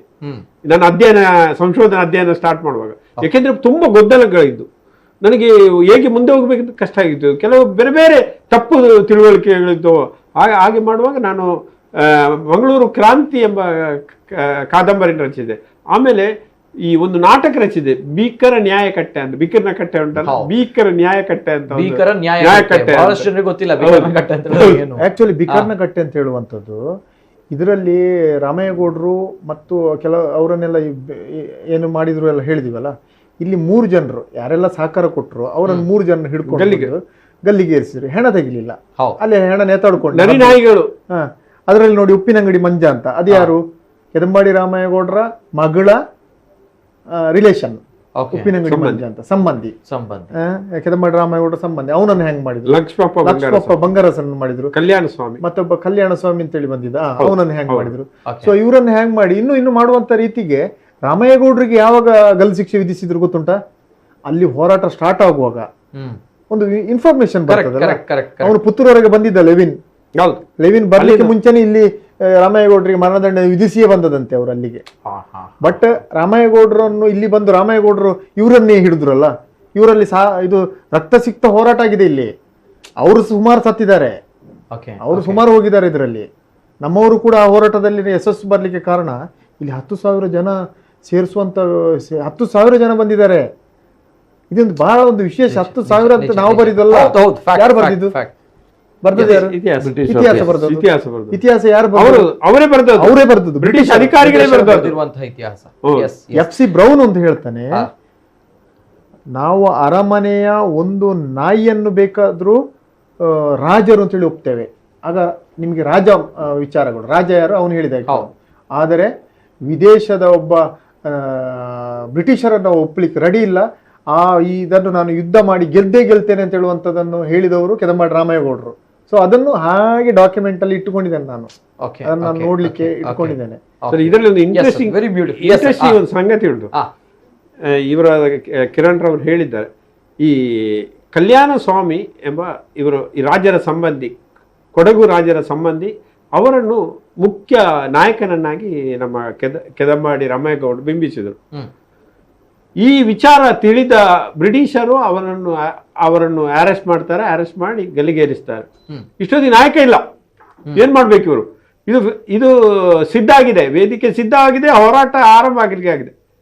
ಇವರು ಏನ್ ಮಾಡಿದ್ರು, ಇವರನ್ನೇ ಕಲ್ಯಾಣ ಸ್ವಾಮಿಯನ್ನೇ ಹೋಲುವ ಒಂದು ಕುರಿಗಾರಿ ಪುಟ್ಟಬಸಪ್ಪ ಅಂತ ಎಂಬುವನನ್ನು ತಂದು ಅವನನ್ನೇ ಪ್ರತಿಬಿಂಬಿಸಿ ಇವರೇ ಕಲ್ಯಾಣ ಸ್ವಾಮಿ ಅಂದ್ರೆ ಜನಗಳಿಗೆ ರಾಜರ ಮಾತ್ರ. ಈಗ ಹೇಳೋದು ಮಂಗ ಮಾಡೋದು ಅಂತ ಮಂಗ ಮಾಡಿದ್ರು. ಈಗ ಯೋಚನೆ ಮಾಡಿದ್ರು, ಇದು ಡಬಲ್ ಆಕ್ಟಿಂಗ್. ಅಂದ್ರೆ ಒಬ್ಬರನ್ನೇ ಹೋಲುವ ಮತ್ತೊಬ್ಬನ ತಂದು, ಇದು ಯಾವಾಗ 120 ವರ್ಷದ ಹಿಂದೆ ಇಂತಹ ಒಂದು ಪ್ರಾಜೆಕ್ಟ್ ಮಾಡಿ ಜನಗಳಿಗೆ ತಿಳಿಸಿತು ಇವರೇ ಕಲ್ಯಾಣ ಸ್ವಾಮಿ ಎಂದು. ಈ ನಡುವೆ ಇದೊಂದು ಸತ್ಯ ಘಟನೆ ನಡೆಯುತ್ತದೆ. ಏನೆಂದರೆ, ಪುತ್ತೂರು ಮಾಲಿಂಗೇಶ್ವರ ದೇವಸ್ಥಾನದಲ್ಲಿ ಇವರ ಸೇನೆ ಬೀಳ್ತದೆ. ಅಲ್ಲಿ ಊರಿನವರಿಗೆಲ್ಲ ಇದು ಮಾಡಿ, ನಮ್ಮ ರಾಜರು ಬಂದಿದ್ದಾರೆ, ಅವರಿಗೆ ಏನು ಸಕಲ ಗೌರವ ಕೊಡಬೇಕು ಅದನ್ನು ಕೊಡಬೇಕೆಂದು ಕೇಳ್ಕೊಳ್ತಿದ್ದಾರೆ. ಇಷ್ಟೊತ್ತಿಗೆ ಆ ರಾಜರಿಗೆ ಸಿಯಾಳವನ್ನು ಕೊಡ್ತಾರೆ. ಸಿಯಾಳವನ್ನು ಕೊಟ್ಟದನ್ನು ಸಿಯಾಳ ಸ್ವೀಕರಿಸ್ತಾರೆ. ಸಿಯಾಳ ಸ್ವೀಕರಿಸಿ ನನಗೆ ಅದರ ಒಳಗೆ ಇದ್ದ ಗಂಜಿ ಕೊಡಬೇಕೆಂದು ಹೇಳ್ತಾರೆ. ಅಲ್ಲಿ ಮೊಹೇಜಿಯವರ ಒಂದು ಇವರು ಅಧಿಕಾರಿ ಇದ್ದಾರೆ. ಇವ್ರಿಗೆ ಆಶ್ಚರ್ಯ ಆಗ್ತದೆ, ಲಿಂಗಾಯತರು ಅದರ ಗಂಜಿ ಅನ್ನೋದು ಕುಡಿಯುವುದಿಲ್ಲ, ಖಾಲಿ ನೀರು ಮಾತ್ರ ಕುಡಿಯುದು, ಯಾಕ್ರಿ ಇದು, ಇವರು ಲಿಂಗಾಯತರಲ್ಲ. ಆಗ ಇದೇ ಕೆದಂಬಾಡಿ ರಾಮಯ್ಯಗೌಡ ಹೇಳ್ತಾರೆ, ಸುಮ್ಮನೆ ಆಕ್ಚುಲಿ ಅವರು ಕುರಿಗಾಯ ಅಲ್ಲ, ಅವರು ಅವರ ನ್ಯಾಚುರಲ್ ಆಸೆಯಿಂದ ಅದರ ಗಂಜಿಯನ್ನು ಕೇಳಿದ್ದಾರೆ. ಇದು ಇತಿಹಾಸದ ದಾಖಲಾಗಿದೆ, ಇವರ ಹತ್ರ ಎಲ್ಲ ದಾಖಲಾಗಿದೆ. ಈಗ ನಮ್ಗೆ ಈ ಕಾರ್ಯಕ್ರಮ ಈಗ ಇಷ್ಟು ದೊಡ್ಡ ಮಟ್ಟದಲ್ಲಿ ಆಗ್ಬೇಕು ಅಂತಾದ್ರೆ ನಮಗೆ ಇದರ ಹಿಂದೆ ಈಗ ನಿಂತಿರತಕ್ಕಂಥವ್ರು MLA ಏನ್ ಮಾಡ್ತಾ ಇದ್ದಾರೆ ಅಂದ್ರೆ, ನನಗೆ ಒಂದು ವೆರಿ ಇಂಟ್ರೆಸ್ಟಿಂಗ್, ನಾನು ಈ ಒಂದು ಕಥೆಗಳಲ್ಲಿ ತಾವು ಬೇರೆ ಬೇರೆ ಕಡೆಗಳು, ಯಾಕಂದ್ರೆ ಈ ಒಂದು ಇತಿಹಾಸವನ್ನ ಜನರಿಗೆ ತಿಳಿಸಬೇಕು ಅನ್ನೋ ನಿಟ್ಟಿನಲ್ಲಿ ತಾವುಗಳು ಬಹಳಷ್ಟು ಶ್ರಮವನ್ನ ಪಡಿಸಿದ್ದೀರಾ. ಸೊ ದಟ್ಸ್ ವೈ ಎಲ್ಲೆಲ್ಲ ಹೋಗಿದ್ದೀರಾ, ಹೇಗೆ ಕನೆಕ್ಟ್ ಮಾಡಿದ್ರೆ, ಯಾಕಂದ್ರೆ ಇತಿಹಾಸ ಅಂತ ಬಂದಾಗ ಇಟ್ಸ್ ನಾಟ್ ಜೋಕಿಂಗ್ ಅಲ್ವಾ, ಹಲವಾರು ಪುರಾವೆಗಳು ಬೇಕಾಗುತ್ತೆ, ಸಾಕ್ಷ್ಯ ಆಧಾರಗಳು ಬೇಕಾಗುತ್ತೆ, ಎಲ್ಲೆಲ್ಲ ಹೇಗೆ ಆಗಿದೆ ಅನ್ನುವಂಥದ್ದು ಒಂದು ಸಣ್ಣ ವಿಚಾರ. ಪ್ರಪ್ರಥಮವಾಗಿ ಹೋದದ್ದು ಬೆಳ್ಳಾರೆ ಪೇಟೆಗೆ. ಅಂದ್ರೆ ಮೊದಲು ಆಕ್ರಮಿಸಿದ್ದು ಬೆಳ್ಳಾರೆಯಿಂದ ಪುತ್ತೂರಿನಲ್ಲಿ ಏನಾಯ್ತು ಅದು. ಆಮೇಲೆ ನಂದಾವರದ ಲಕ್ಷ್ಮಪ್ಪ ಬಂಗಾರ ಸರ್ ಬಗ್ಗೆ, ಅವರ ಹಿನ್ನೆಲೆಯನ್ನು ತಿಳ್ಕೊಂಡೆ. ಆಮೇಲೆ ಮಂಗಳೂರಿನಲ್ಲಿ ಬೇರೆ ಬೇರೆ ಇದುಂಟು. ಇಲ್ಲಿ DC ಆಫೀಸ್ನಲ್ಲಿ ಕೆಲವು ರೆಕಾರ್ಡ್ಸ್ ಇತ್ತು. ನನ್ನ ದುರದೃಷ್ಟಕ್ಕೆ ಆ ರೆಕಾರ್ಡ್ಸ್ ಅನ್ನು ನಾನು ಈ ಅಧ್ಯಯನ ಆರಂಭಿಸುವ ಮೊದಲೇ ಅದನ್ನು ಬೆಂಗಳೂರಿನ ರೆಕಾರ್ಡ್ಸ್ ಇದಕ್ಕೆ ಕಳಿಸಿದ್ದರು. ಹಾಗೆ ನಾನು ಬೆಂಗಳೂರಿಗೆ ಹೋದೆ. ಬೆಂಗಳೂರಿಗೆ ಹೋಗುವಾಗ ಸಹ ನನಗೆ ದಾಖಲೆಗಳು ಸಿಗ್ಲಿಲ್ಲ. ಆಗ ಅಲ್ಲಿ ನನಗೆ ಸಲಹೆ ಬಂತು, ಎಗ್ಮೋರು ಮೆಡ್ರಾಸ್ ಇದರ ಪ್ರಾಚ್ಯವಸ್ತು ಇದರಲ್ಲಿ ಇಂಥ ಸಿಗ್ಬೋದು. ಬಹುಶಃ ಅಲ್ಲಿ ದಾಖಲೆ ಸಾಗರ ಇತ್ತು. ಇಡೀ ಇವೆಂಟ್ ಈ 834 ಈ ಟಿಪ್ಪು 1799 ಟಿಪ್ಪು ಅನ್ನು ಇದು ಮಾಡಿ ಬ್ರಿಟಿಷರು ಆಕ್ರಮಿಸಿದ್ದಲ್ಲ, ಅಲ್ಲಿಂದ ಬೇಕಾದ ದಾಖಲೆಗಳು ಬಹಳಷ್ಟು ಇತ್ತು ಮೆಡ್ರಾಸ್ ಎಗ್ಮೋರ್ನಲ್ಲಿ. Yes sir. ಜೊತೆಗೆ ನಾನು ಕಾರ್ಯಕ್ರಮದ ಒಂದು ವಿಚಾರಗಳ ಬಗ್ಗೆ ಮಾತಾಡ್ತಿದ್ದೆ. ಮೊದಲೇದಾಗಿ ಹಿಮಾಕರ್ KV ಅವರು ಸರ್, ತಮಗೆ ವೆರಿ ಇಂಟ್ರೆಸ್ಟಿಂಗ್ ಅಂತ ಬಂದಾಗ ಕೆದಂಬಾಡಿ ರಾಮಯ್ಯಗೌಡರ ವಿಚಾರಗಳಲ್ಲಿ ತಾವು ನೋಡಿರುವಂತಹ ವಿಚಾರಗಳು, ತಾವುಗಳು ಚಿತ್ರವನ್ನು ಕೂಡ ರಚಿಸಿದವರು, ಏನ್ ಹೇಳ್ತೀರಾ ಸರ್? ಒಂದು ಕರೆಕ್ಷನ್, ನನ್ನ ಹೆಸರು AK Himakara. Yes sir. Kedambadi ರಾಮಯ್ಯಗೌಡರ ಹುಟ್ಟೂರು ಈಗ ಸುಳ್ಯದ ಪಕ್ಕದ ಒಂದು ಹಳ್ಳಿ ಒಬಳ್ಕಮಿತ್ತೂರು ಅಂತ ಒಂದು ಮಾಹಿತಿ ನಾನು ಹೇಳ್ತಾ ಇದ್ದೀನಿ. ಸೊ ಅಲ್ಲಿ ಒಂದು ಸ್ಮಾರಕ ಆಗಬೇಕು ಅಂತ ನಾವು ಒಂದಷ್ಟು ಜನ ಯೋಚನೆ ಮಾಡಿ ಹ್ಮ್ ಅದೇ ಈ ಎಲ್ಲಿಂದ ಈ ಸೈನ್ಯ ಈ ದಂಡು ಹೊರಟಿತು ಅದೇ ಪಕ್ಕದಲ್ಲಿ ಒಂದು ಶಾಲೆ ಇದೆ, ಅದೇ ಇವರ ಕೆದಮಡಿ ರಾಮೇಗೌಡ ಜಮೀನಲ್ಲಿ. ಹ್ಮ್ ಅಲ್ಲಿ ಒಂದು 150 ಅಡಿ ಉದ್ದಕ್ಕೆ ಸ್ಕೂಲ್ ಕಾಂಪೌಂಡಿಗೆ ಚಿತ್ರಗಳನ್ನು ಮಾಡಿ ಅದು ನಾನು ಆ ಇತಿಹಾಸದ ಸನ್ನಿವೇಶಗಳನ್ನು ಕಲ್ಪಿಸಿಕೊಂಡು ಪೆನ್ಸಿಲ್ ಡ್ರಾಯಿಂಗ್ ಮಾಡಿದ್ದನ್ನು ಮಹೇಶ್ ಬಾಯಾರು ಅನ್ನುವರು ಅದನ್ನು ಅವರು ದೇವಸ್ಥಾನದ ಮೂರ್ತಿಗಳನ್ನು ಮಾಡುವಂಥ ಶಿಲ್ಪಿ ಸಿಮೆಂಟ್ ಮಾಧ್ಯಮದ ಮೂಲಕ ಅಲ್ಲಿ ಮಾಡಿದ್ದಾರೆ. ದಯವಿಟ್ಟು ಸುಳ್ಳೆ ಕಡೆ ಹೋದಾಗ ಅಥವಾ ಅದಕ್ಕಾಗಿ ಹೋಗುವವರು ಕೂಡ ಈ ಒಂದು ಮಾನ್ಯುಮೆಂಟ್ ಅನ್ನು ನೋಡಬೇಕು. ಅದೇನು ಗೊತ್ತಿಲ್ಲ, ಈ ವರ್ಷಕ್ಕೆ ಅದು ಒಂದು ಅಲ್ಲಿ ಆರಂಭದಲ್ಲಿ ಬುಡದಲ್ಲಿ ಒಂದು ಮಾನ್ಯುಮೆಂಟ್ ಸ್ಮಾರಕ ಒಂದು ನಿರ್ಮಾಣ ಆಯಿತು. ಇನ್ನು ಇಲ್ಲಿ ಮಂಗಳೂರಲ್ಲಿ ಇದು ಆಕ್ಚುಲಿ ಇಲ್ಲಿಯ ಒಂದು ಮಹತ್ವಪೂರ್ಣವಾದಂಥ ಒಂದು ಘಟನೆ ಆಯಿತು. ಸೊ ಇದು ಕೋಇನ್ಸಿಡೆನ್ಸು ಬಹಳ ಒಳ್ಳೆಯದು. ದಯಮಾಡಿ ಎರಡಕ್ಕೂ ಕೂಡ ಬಹಳ ಪಾವಿತ್ರ್ಯತೆ ಮತ್ತು ಘನತೆ ಇದೆ. ಒಂದು ಏನು ಅಂತ ಹೇಳಿದ್ರೆ, ಯಾವ ಪ್ರತಿಮೆಯನ್ನು ಬಹಳ ಜನ ಯೋಚನೆ ಮಾಡ್ತಾರೆ, ಈ ಮಂಗಳೂರಲ್ಲಿ ಈ ಮೂರ್ತಿಯನ್ನು ನಿಲ್ಲಿಸಿದ ಕೂಡಲೇ ನಮ್ದೇನು ಹೊಟ್ಟೆ ತುಂಬುತ್ತಾ, ಜನ ಸಾಮಾನ್ಯರ ಯೋಚನೆ. ಆದರೆ ಇದು ಅಂಬೇಡ್ಕರ್ ಅವರ ಮೂರ್ತಿ, ಇದು ಒಂದು ಚಿತ್ರವನ್ನು ಪಾರ್ಲಿಮೆಂಟ್ ಒಳಗೆ ಹಾಕಿರೋದು 1990ರಲ್ಲಿ. ಅಷ್ಟವರೆಗೆ ಅದನ್ನು ಡಿಮಾಂಡ್ ಇದ್ರು ಕೂಡ ಅದನ್ನು ಪೂರೈಸಿರಲಿಲ್ಲ ಕೇಂದ್ರ ಸರ್ಕಾರದವರು. ಸೊ ಆಗ ಒಬ್ಬ ದಲಿತ ನಾಯಕರು ಹೇಳ್ತಾರೆ, ನಮಗೆ ಒಂದು ಮೂರ್ತಿ ಅಥವಾ ಒಂದು ಸ್ಮಾರಕವನ್ನು ಮಾಡಿದಾಗ ನಮ್ಮ ಹೊಟ್ಟೆ ತುಂಬೋದಿಲ್ಲ ನಿಜ, ಆದರೆ ನಮ್ಮ ಹೃದಯ ತುಂಬುತ್ತೆ ಅಂತ. ಯಾರೆಲ್ಲ ಸ್ವಾತಂತ್ರ್ಯ ಪ್ರೇಮಿಗಳಿದ್ದಾರೆ, ಯಾರ ಮನೆಯವರು ಸ್ವಾತಂತ್ರ್ಯ ಹೋರಾಟಗಾರರ ಮನೆತನದಲ್ಲಿ ನಾವು ಜನಿಸಿದ್ದೇವೆ, ಅಥವಾ ಭಾರತದ ಸ್ವಾತಂತ್ರ್ಯ ಹೋರಾಟಕ್ಕಾಗಿ ತ್ಯಾಗ ಬಲಿದಾನ ಗೈದಂಥವರ ಬಗ್ಗೆ ನಮಗೆ ಪ್ರೀತಿ ಮಮತೆ ಎಲ್ಲಿವರೆಗೆ ಇರುತ್ತೆ, ಅಲ್ಲಿವರೆಗೆ ನಮಗೆ ಈ ಪ್ರತಿಯೊಂದು ಕೂಡ ಅತ್ಯಂತ ಪವಿತ್ರ. ಈ ಸ್ಮಾರಕಗಳು ಅದಕ್ಕೆ ಅದರದೇ ಆದ ಮಹತ್ವ ಇದೆ. ನಾವು ಅದರ ಒಂದು ಉಸಿರಲ್ಲಿ, ಅದರ ನೆನಪಲ್ಲಿ ನಾವು ನಮ್ಮ ಬದುಕಿನ ಹೋರಾಟಗಳು ಮತ್ತು ನಮ್ಮ ಮುಂದಿನ ದೇಶದ ಸ್ವಾತಂತ್ರ್ಯ ಉಳಿಸಿಕೊಳ್ಳುವಂಥ ಸವಾಲುಗಳಿವೆ ಅಲ್ಲ, ಅದಕ್ಕೆ ಒಂದು ಸೂಕ್ತ ಚೇತನವಾಗಿ ಬರುತ್ತೆ. ಇದು ನಾನು ಈ ಮಾನ್ಯುಮೆಂಟ್ನ ಬಗ್ಗೆ ಹೇಳೋದು. ಮತ್ತೆ ದಯಮಾಡಿ ನಾಡ್ದು ಏನು ಕಾರ್ಯಕ್ರಮ ಆಗುತ್ತೆ, ಇದಕ್ಕೆ ಒಬ್ಬಿಬ್ಬರಲ್ಲ, ಇವರು ಕಿರಣ್ ಕಾರ್ಯಕ್ರಮದ ಬಗ್ಗೆ ನಾಡಿದ್ದಿನ ಒಂದು ಕಾರ್ಯಕ್ರಮ ಅತಿ ಪ್ರಮುಖವಾಗಿರುವಂತಹ ಕಾರ್ಯಕ್ರಮ. ನವೆಂಬರ್ 19 ಅಂದ್ರೆ ಶನಿವಾರ ನಡೆಯುವಂತಹ ಕಾರ್ಯಕ್ರಮ. ಮಾನ್ಯ ಮುಖ್ಯಮಂತ್ರಿಗಳು ಬರ್ತಾರೆ, ಜೊತೆಗೆ ಗಣ್ಯ ವ್ಯಕ್ತಿಗಳು ಬರ್ತಾರೆ, ಜೊತೆಗೆ ನಮ್ಮ ಕರಾವಳಿ ಭಾಗ, ನಮ್ಮ ತುಳುನಾಡಿನ ಹೆಮ್ಮೆಯ ಸ್ವಾತಂತ್ರ್ಯ ಹೋರಾಟಗಾರರು ಕೆದಂಬಡಿ ರಾಮಯ್ಯ ಗೌಡರ ಒಂದು ಅತ್ಯದ್ಭುತವಾಗಿರುವಂತಹ ಪ್ರತಿಮೆ ಪುತ್ಥಳಿ ನಿರ್ಮಾಣ ಆಗ್ಲಿಕ್ಕಿದೆ. ಎಲ್ಲಾ ವಿಚಾರದ ಬಗ್ಗೆ ನಾನು ನೇರವಾಗಿ ಕೇಳಬೇಕು. ಕಿರಣ್ ಬುಡ್ಲೆಗುತ್ ಅವರು, ಬಿಫೋರ್ ದಟ್ ಕರೆಗಳು ಬರ್ತಾ ಇದೆ, ಮಾಡಿ ಕ್ಷಮಿಸಬೇಕು, ನಾನು ಕರೆಗಳನ್ನ ಸ್ವೀಕಾರ ಮಾಡಿಲ್ಲ. ಕೆಲವು ಕಥೆಗಳನ್ನ ನಾವು ಈ ಒಂದು ಇತಿಹಾಸಗಳನ್ನ ತಿಳಿದುಕೊಳ್ಬೇಕು ಅನ್ನುವಂತಹ ನಿಟ್ಟಿನಲ್ಲಿ ಒಂದು ಕರೆಯನ್ನ ಸ್ವೀಕಾರ ಮಾಡ್ತೀನಿ. ಹಲೋ ಸರ್, ನಮಸ್ತೆ. ಸರ್ ನಮಸ್ತೆ, ಧ್ವನಿ ಕೇಳ್ತಾ ಇದೆಯಾ ಸರ್? ಇನ್ನೊಂದು, ಇವರು ಸ್ಮಾರಕ ಮಾಡುದು ಸರಿ, ಒಳ್ಳೆ ಕೆಲಸ. ಬಟ್ ಅದರಲ್ಲಿ ಸ್ಮಾರಕದ ಸುತ್ತಲ ಅದಕ್ಕೆ ಸಂಬಂಧಿಸಿದ ಪ್ರಾಚಿ ವಸ್ತುಗಳು, ವಸ್ತುನಿಷ್ಠ ಪುಸ್ತಕಗಳು, ಇದರ ಬಗ್ಗೆ ಒಂದು ಲೈಬ್ರರಿ ಟೈಪ್ ಇಟ್ಕೊಂಡ್ರೆ ಸ್ವಲ್ಪ ಪ್ರವಾಸಿಗರಿಗೂ ಅನುಕೂಲ ಆಗುತ್ತೆ. ಅದೇ ರೀತಿ ಈಗ ಕತ್ರಿ ಪಾರ್ಕ್ ಅಲ್ಲಿ ಮಾಡಿದ್ರು ನೋಡಿ, ಅದೇ ರೀತಿ ರಾಣಿ ಅಪ್ಪಕ್ಕನ ಸ್ಟ್ಯಾಚ್ಯೂ ಕೂಡ ಮಾಡ್ಬೇಕು. ಇನ್ನೊಂದು ಡಿಮಾಂಡ್ ನಂದು, ಯಾಕಂದ್ರೆ ಈ ಏರ್ಪೋರ್ಟ್ ಇದೆಯಲ್ಲ, ರಾಣಿ ಅಪ್ಪಕ್ಕ ಏರ್ಪೋರ್ಟ್ ಮಾಡಿ. ಯಾಕಂದ್ರೆ ಇತಿಹಾಸ ತುಂಬಾ ಇದೆ. ಇನ್ನು ಯಲ್ಲಪ್ಪ ಇದ್ದಾರೆ, ನೇತಾಜಿ ಸುಭಾಷ್ ಚಂದ್ರ ಜೊತೆ ಇದು ಮಾಡಿದವರು, ಮತ್ತೆ ಮಲ್ಪೆಯಲ್ಲಿ ಇದ್ದಾರೆ, ತುಂಬಾ ಜನ ಇದ್ದಾರೆ. ಅವತ್ತು ಇದೆಲ್ಲ ಇತಿಹಾಸಗಾರರು, ಸಂಶೋಧಕರು ಅದನ್ನು ದಕ್ಷಿಣ ಕನ್ನಡ ಜಿಲ್ಲೆಯಲ್ಲಿ ಮತ್ತು ಉಡುಪಿಯಲ್ಲಿ ಸ್ವಾತಂತ್ರ್ಯ ಸಂಗ್ರಾಮದಲ್ಲಿ ಹೋರಾಡಿದ್ದಾರೆ. ಇತರ ಮೂಲ ಗುಂಪಾಗಿದೆ, ಯಾರಿಗೂ ಗೊತ್ತಾಗ್ತಾ ಇಲ್ಲ. ಇದನ್ನೊಂದು ಕೆದಕಿ ಬುದ್ಧಿವಂತದ ಸಂಶೋಧಕ ಕೆಲಸ ಆಗ್ಬೇಕು. ಮತ್ತೆ ಇದಕ್ಕೆ ಜಾತಿ, ಬಣ್ಣ, ಲೇಪನ ಅದೆಲ್ಲ ಆದಷ್ಟು ಕಡಿಮೆ ಆಗ್ಬೇಕು. ಅದು ನನ್ನ ಒಂದು ಇಚ್ಛೆ. ತುಂಬಾ ಜನ ಇವರು ಇದ್ದಾರೆ ನೋಡಿ, ನಾವು ಮರಕಲರು ಅಂತ ಹೇಳ್ತಾರಲ್ಲ, ಅವರದ್ದು ಕೂಡ ಇದರಲ್ಲಿ ಸ್ವಾತಂತ್ರ್ಯದಲ್ಲಿ ಇದಿದೆ. ಅದನ್ನು ಸ್ವಲ್ಪ ಸಂಶೋಧಕರು ಸಂಶೋಧನೆ ಮಾಡುವಾಗೆ ಸ್ವಲ್ಪ ಪ್ರೋತ್ಸಾಹ ಕೊಡ್ಬೇಕು. ಮತ್ತೆ ಅದರ ಬಗ್ಗೆ ತುಂಬಾ ಡೀಪ್ ಆಗಿ ಆಳವಾಗಿ ಅಧ್ಯಯನ ಮಾಡ್ಬೇಕು. ಮತ್ತೆ ಸುಳ್ಯದಲ್ಲಿ ಕೂಡ ಒಂದು ಒಳ್ಳೆ ಅವರದ್ದು ಕೆದಮಡಿ ಅವ್ರದ್ದು ಒಂದು ಒಳ್ಳೆ ರೀತಿಯ ಸ್ಮಾರಕ ಎಲ್ಲ ಮಾಡಿ ಅಲ್ಲಿ ಒಂದು ನಗರ ಅಂತ ದೊಡ್ಡ ಮಾಡ್ಬೇಕು. ಅಂತದೆಲ್ಲ ಮಾಡಿದ್ರೆ ಎಲ್ಲ ಮುಂದಿನ ಪೀಳಿಗೆಗೆ ಗೊತ್ತಾಗ್ತದೆ. ಈಗ ಏನು ಗೊತ್ತಾಗುದಿಲ್ಲ, ಈಗ ಏನು ಫಿಲ್ಮ್ ಸ್ಟಾರ್ಗಳು, ಕ್ರಿಕೆಟ್ ಸ್ಟಾರ್ಗಳು ಅಷ್ಟೇ ಗೊತ್ತಾಗುದಿಲ್ಲ. ಸ್ವಾತಂತ್ರ್ಯ ಹೋರಾಟಗಾರರು ಯಾರು, ನಮ್ಗೆ ಎಂತ ಇತಿಹಾಸ ಇದೆ, ಗಂಡುಗಳಿಗಳು ಮತ್ತೆ ವೀರರಾಣಿ ಅಂತ ಇವರು ಅಪ್ಪಕ್ಕನ ಅಂತ ಅವರು ಎಷ್ಟು ಜನ ಇದ್ದಾರೆ, ಅವರದೆಲ್ಲ ಇದನ್ನು ಮಾಹಿತಿ ಎಲ್ಲ ಹೊರಗೆ ಬರುವ ಹಾಗೆ ಆಗ್ಬೇಕು. ಮತ್ತೆ ಒಂದು ಮಾತ್ರ ನಾನು ಹೇಳಿದಲ್ಲ, ಪುತ್ತಳಿ ಹತ್ರ ನೀವೊಂದು ವಸ್ತು ಸಂಗ್ರಹಾಲಯ ಮಾಡ್ಬಿಡಿ, ಅವರಿಗೆ ಸಂಬಂಧಿಸಿದ ಎಲ್ಲ ಗೊತ್ತಾಗ್ಲಿ. ಮತ್ತೆ ಅವರು ಧರಿಸಿದಂತ ಉಡುಪುಗಳು, ಗುರಾಣಿಗಳು ಅವರಿಗೆ ಇದ್ದವರದ್ದು ಅವರದೆಲ್ಲ ಒಂದು ಮಾಹಿತಿ ಎಲ್ಲ ಅಲ್ಲಿ ಇಟ್ಟರೆ ಬಾರಿ ಒಳ್ಳೇದು ಅಂತ ನನ್ನ ಅನಿಸಿಕೆ. ಓಕೆ ಓಕೆ, ಧನ್ಯವಾದಗಳು ಸರ್, ಧನ್ಯವಾದಗಳು. ಈ ಬಗ್ಗೆ ಕೇಳಬೇಕು ಸರ್, ಈ ಒಂದು ವಿಚಾರವನ್ನ ಹೇಳ್ತಾ ಇದ್ದಾರೆ ಅವರು. ಆಕ್ಚುಲಿ ಶಿಲಾನ್ಯಾಸ ಕಾರ್ಯಕ್ರಮದಲ್ಲಿ ನಮ್ದು ವೇದವ್ಯಾಸ ಕಾಮತ್ರವರು ಒಂದು ಸ್ಟೇಟ್ಮೆಂಟ್ ಕೊಟ್ಟಿದ್ರು.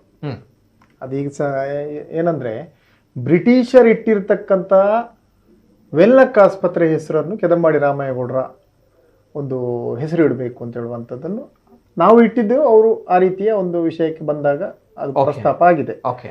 ಅದರ ಜೊತೆ ನಾವು ಕೇಳ್ತಾ ಇರೋದು ಲೇಡಿ ಘೋಷನಿಗೆ ರಾಣಿ ಅಬ್ಬಕ್ಕ ಅವರ ಹೆಸರು ಇಡಬೇಕು. ಸೊ ಆಗ ನಮ್ಮ ಮುಂದಿನ ಪೀಳಿಗೆಗೆ ಇದು ಏನು ಅಂತ ಹೇಳುವಂಥದ್ದು ಸ್ಪಷ್ಟವಾಗಿ ಗೊತ್ತಾಗ್ತದೆ. ಯಾಕೆಂತ ಹೇಳಿದ್ರೆ ಇವರು ಇಲ್ಲಿ ಜೀವ ಕೊಟ್ಟವರು ಅವರದ್ದು ಇದಾಗ್ತದೆ.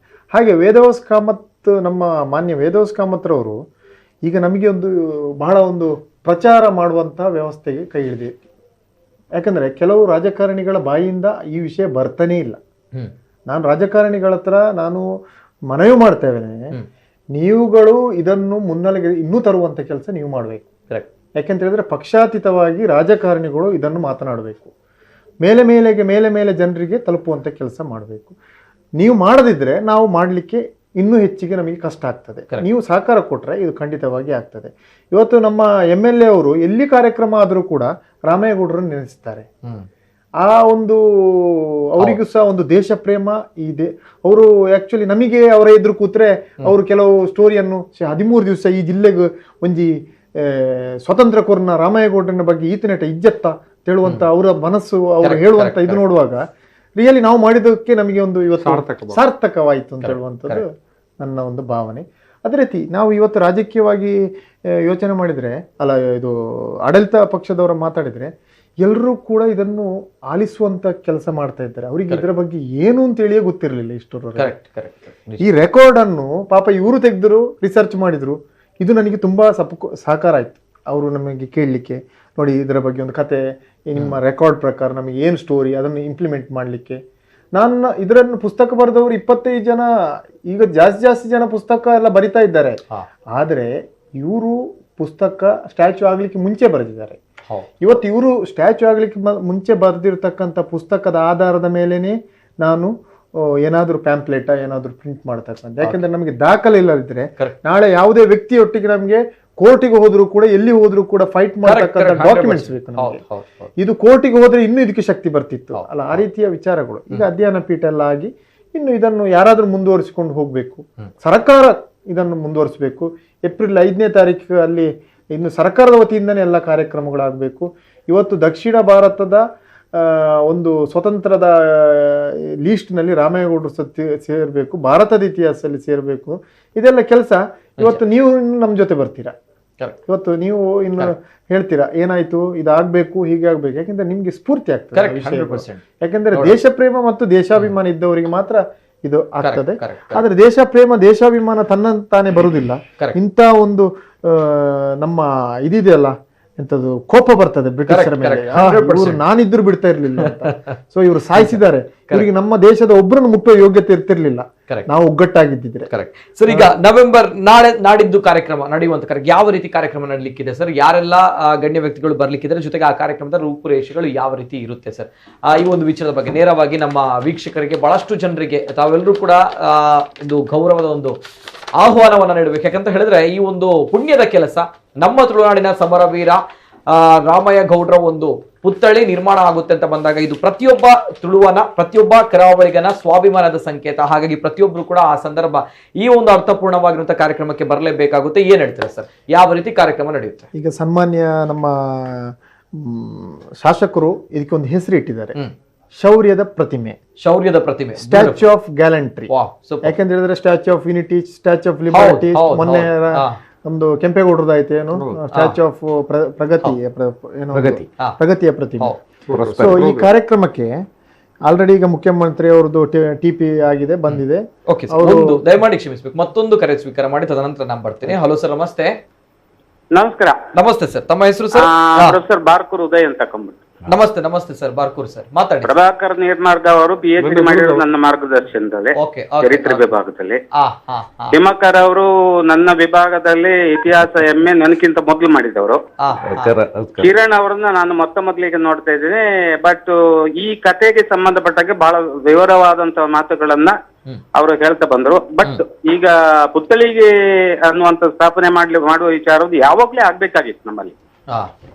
ಆ ಎರಡು ವಿಚಾರ ಬಂತು, ಒಂದು ಬಾವಟಗುಡ್ಡೆ ಮತ್ತು ಬಿಕ್ಕರ್ನ ಕಟ್ಟೆ ಅನ್ನುವಂಥದ್ದು. ಪ್ರಭಾಕರ್ ಅವ್ರ ಜೊತೆಗೆ ನಾನು ಮಾತನಾಡುವ ಬೇರೆ ಬೇರೆ ಸಂದರ್ಭಗಳಲ್ಲಿ ಅವರು ಸಂಗ್ರಹಿಸಿರುವ ದಾಖಲೆಗಳನ್ನ ಪರಾಮರ್ಶನ ಮಾಡುವ ಸಂದರ್ಭದಲ್ಲಿ ಮತ್ತು ಇಡೀ ಕಥನಕ್ಕೆ ಸಂಬಂಧಪಟ್ಟಂತೆ ನಮ್ಮ ಆರ್ಗ್ಯುಮೆಂಟ್ ಅನ್ನ ಡೆವಲಪ್ ಮಾಡುವ ಸಂದರ್ಭದಲ್ಲಿ ನಾವು ಇದನ್ನ ಚರ್ಚೆ ಮಾಡ್ತಾ ಇರುವಾಗ ನಮಗೆ ಇಬ್ಬರಿಗೂ ಅನಿಸಿರುವಂತದ್ದು ಈ ಬಾವಟಗುಡ್ಡೆ ಅನ್ನುವಂತ ಪರಿಭಾಷೆ ಇದೆಯಲ್ಲ ಬಹಳ ಹಿಂದೆನೆ ಬಂದಿತ್ತು. ಆದ್ರೆ ಮಂಗಳೂರಿನ ಯಂಗ್ಸ್ಟರ್ಸ್, ನಾವು ಹೊಸ ತಲೆಮಾರಿನವರಿಗೆ ಈ ಬಾವಟಗುಡ್ಡೆ ಅನ್ನುವಂಥದ್ದು ಯಾತಕ್ಕಾಗಿ ಕರಿತಾ ಇದ್ರು, ಹೆಂಗೆ ಬಂತು ಅನ್ನೋದ್ರ ಬಗ್ಗೆ ಇವತ್ತಿಗೂ ಗೊತ್ತಿಲ್ಲ. ಇದು ಒಂದು. ಬಿಕ್ಕರ್ನ ಕಟ್ಟೆ ಅನ್ನುವಂಥದ್ದು ಪ್ರಭಾಕರ್ ನಿರ್ಮಾರ್ಗ ಅವರು ಈಗಾಗಲೇ ಹೇಳಿದ್ರು, ಕಿರಣ್ ಒಂದ್ ಸ್ವಲ್ಪ ಸೂಕ್ಷ್ಮವಾಗಿಬಿಟ್ಟು ಅದ್ರ ಬಗ್ಗೆ ಮಾತಾಡಿದ್ರು. ಅಲ್ಲಿ ತಪ್ಪು ಮಾಡಿದವ್ರನ್ನ, ಅದು ಕಲ್ಯಾಣ ಸ್ವಾಮಿ ಆಗಿರ್ಬೋದು, ಅವ್ರನ್ನ ಹೆಂಗ್ ಮಾಡಿದ ಸಂದರ್ಭದಲ್ಲಿ ಆ ಒಂದು ಕಟ್ಟೆಯ ಮೇಲೆ ಆ ಹೆಣಗಳು ನೇತಾಡ್ತಾ ಇರುವಾಗ ನಿರ್ಜನವಾಗಿರುವಂತದ್ದು ಮತ್ತು ಕಾಡುಮಯ ಆಗಿರುವಂತ ಈ ಜಾಗದಲ್ಲಿ ಆ ಹೆಣ ಸುಮಾರೊಂದು 8-10 ದಿನಗಳಷ್ಟು ಕಾಲ ಕೊಳ್ತು ನೀರು ಇಳಿಕೆಯ ಸಂದರ್ಭದಲ್ಲಿ ಜನಗಳು ಹೆದರಿ ಬಿಟ್ಟು ಅದೊಂದು ಭೀಕರ ಕಟ್ಟೆ ಹೋಗಿ ಇವತ್ತು ಬಿಕ್ಕರ್ನ ಕಟ್ಟೆ ಅಂತ ಕಮ್ಮಟ ಆಗಿಬಿಟ್ಟಿದೆ. ಈ ಶಬ್ದನೂ ಕೂಡ ನನಗನ್ಸು ಅಲ್ಲಿನ ಪರಿಸರದ ಹೊಸ ತಲೆಮಾರಿನ ಪೀಳಿಗೆಗಳಿಗಿನ್ನ ಕೇಳಿದ್ರೆ ಅವ್ರು ಯಾರಿಗೂ ಗೊತ್ತಿಲ್ಲ.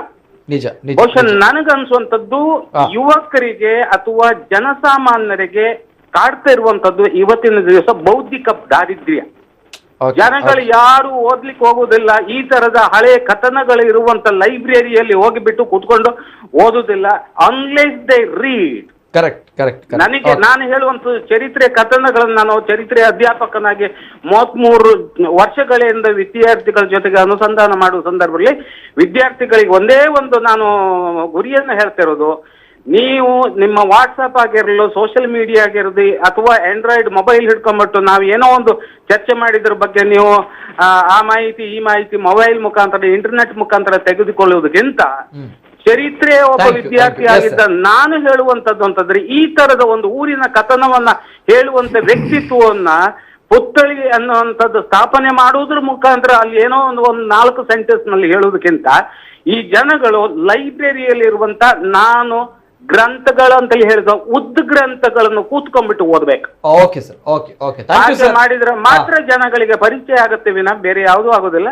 ಮತ್ತೆ ಕಿರಣ್ ಅಂಡ್ ಕಂಪನಿ ಅವರಿಗೆ ನಾನು ಹ್ಯಾಟ್ಸ್ ಆಫ್ ಹೇಳ್ತಾ ಇದ್ದೇನೆ. ಇದು ಯಾವಾಗಲೇ ಆಗ್ಬೇಕಾಗಿತ್ತು. ಬಾವಟಗುಡ್ಡೆಯಲ್ಲಿ ಕೆದಂಬಡಿ ರಾಮೇಗೌಡರ ಚರಿತ್ರೆಯನ್ನ ಅನಾವರಣಗೊಳ್ಳುವಂಥದ್ದು ಈಗಲಾದ್ರೂ ಮಾಡ್ತಾ ಇದ್ದಾರಲ್ಲ ಅವರು ಮತ್ತು ಅವರ ಸ್ನೇಹಿತರಿಗೆ ಎಲ್ಲರಿಗೂ ನಾನು ಅಭಿನಂದಿಸ್ತೇನೆ.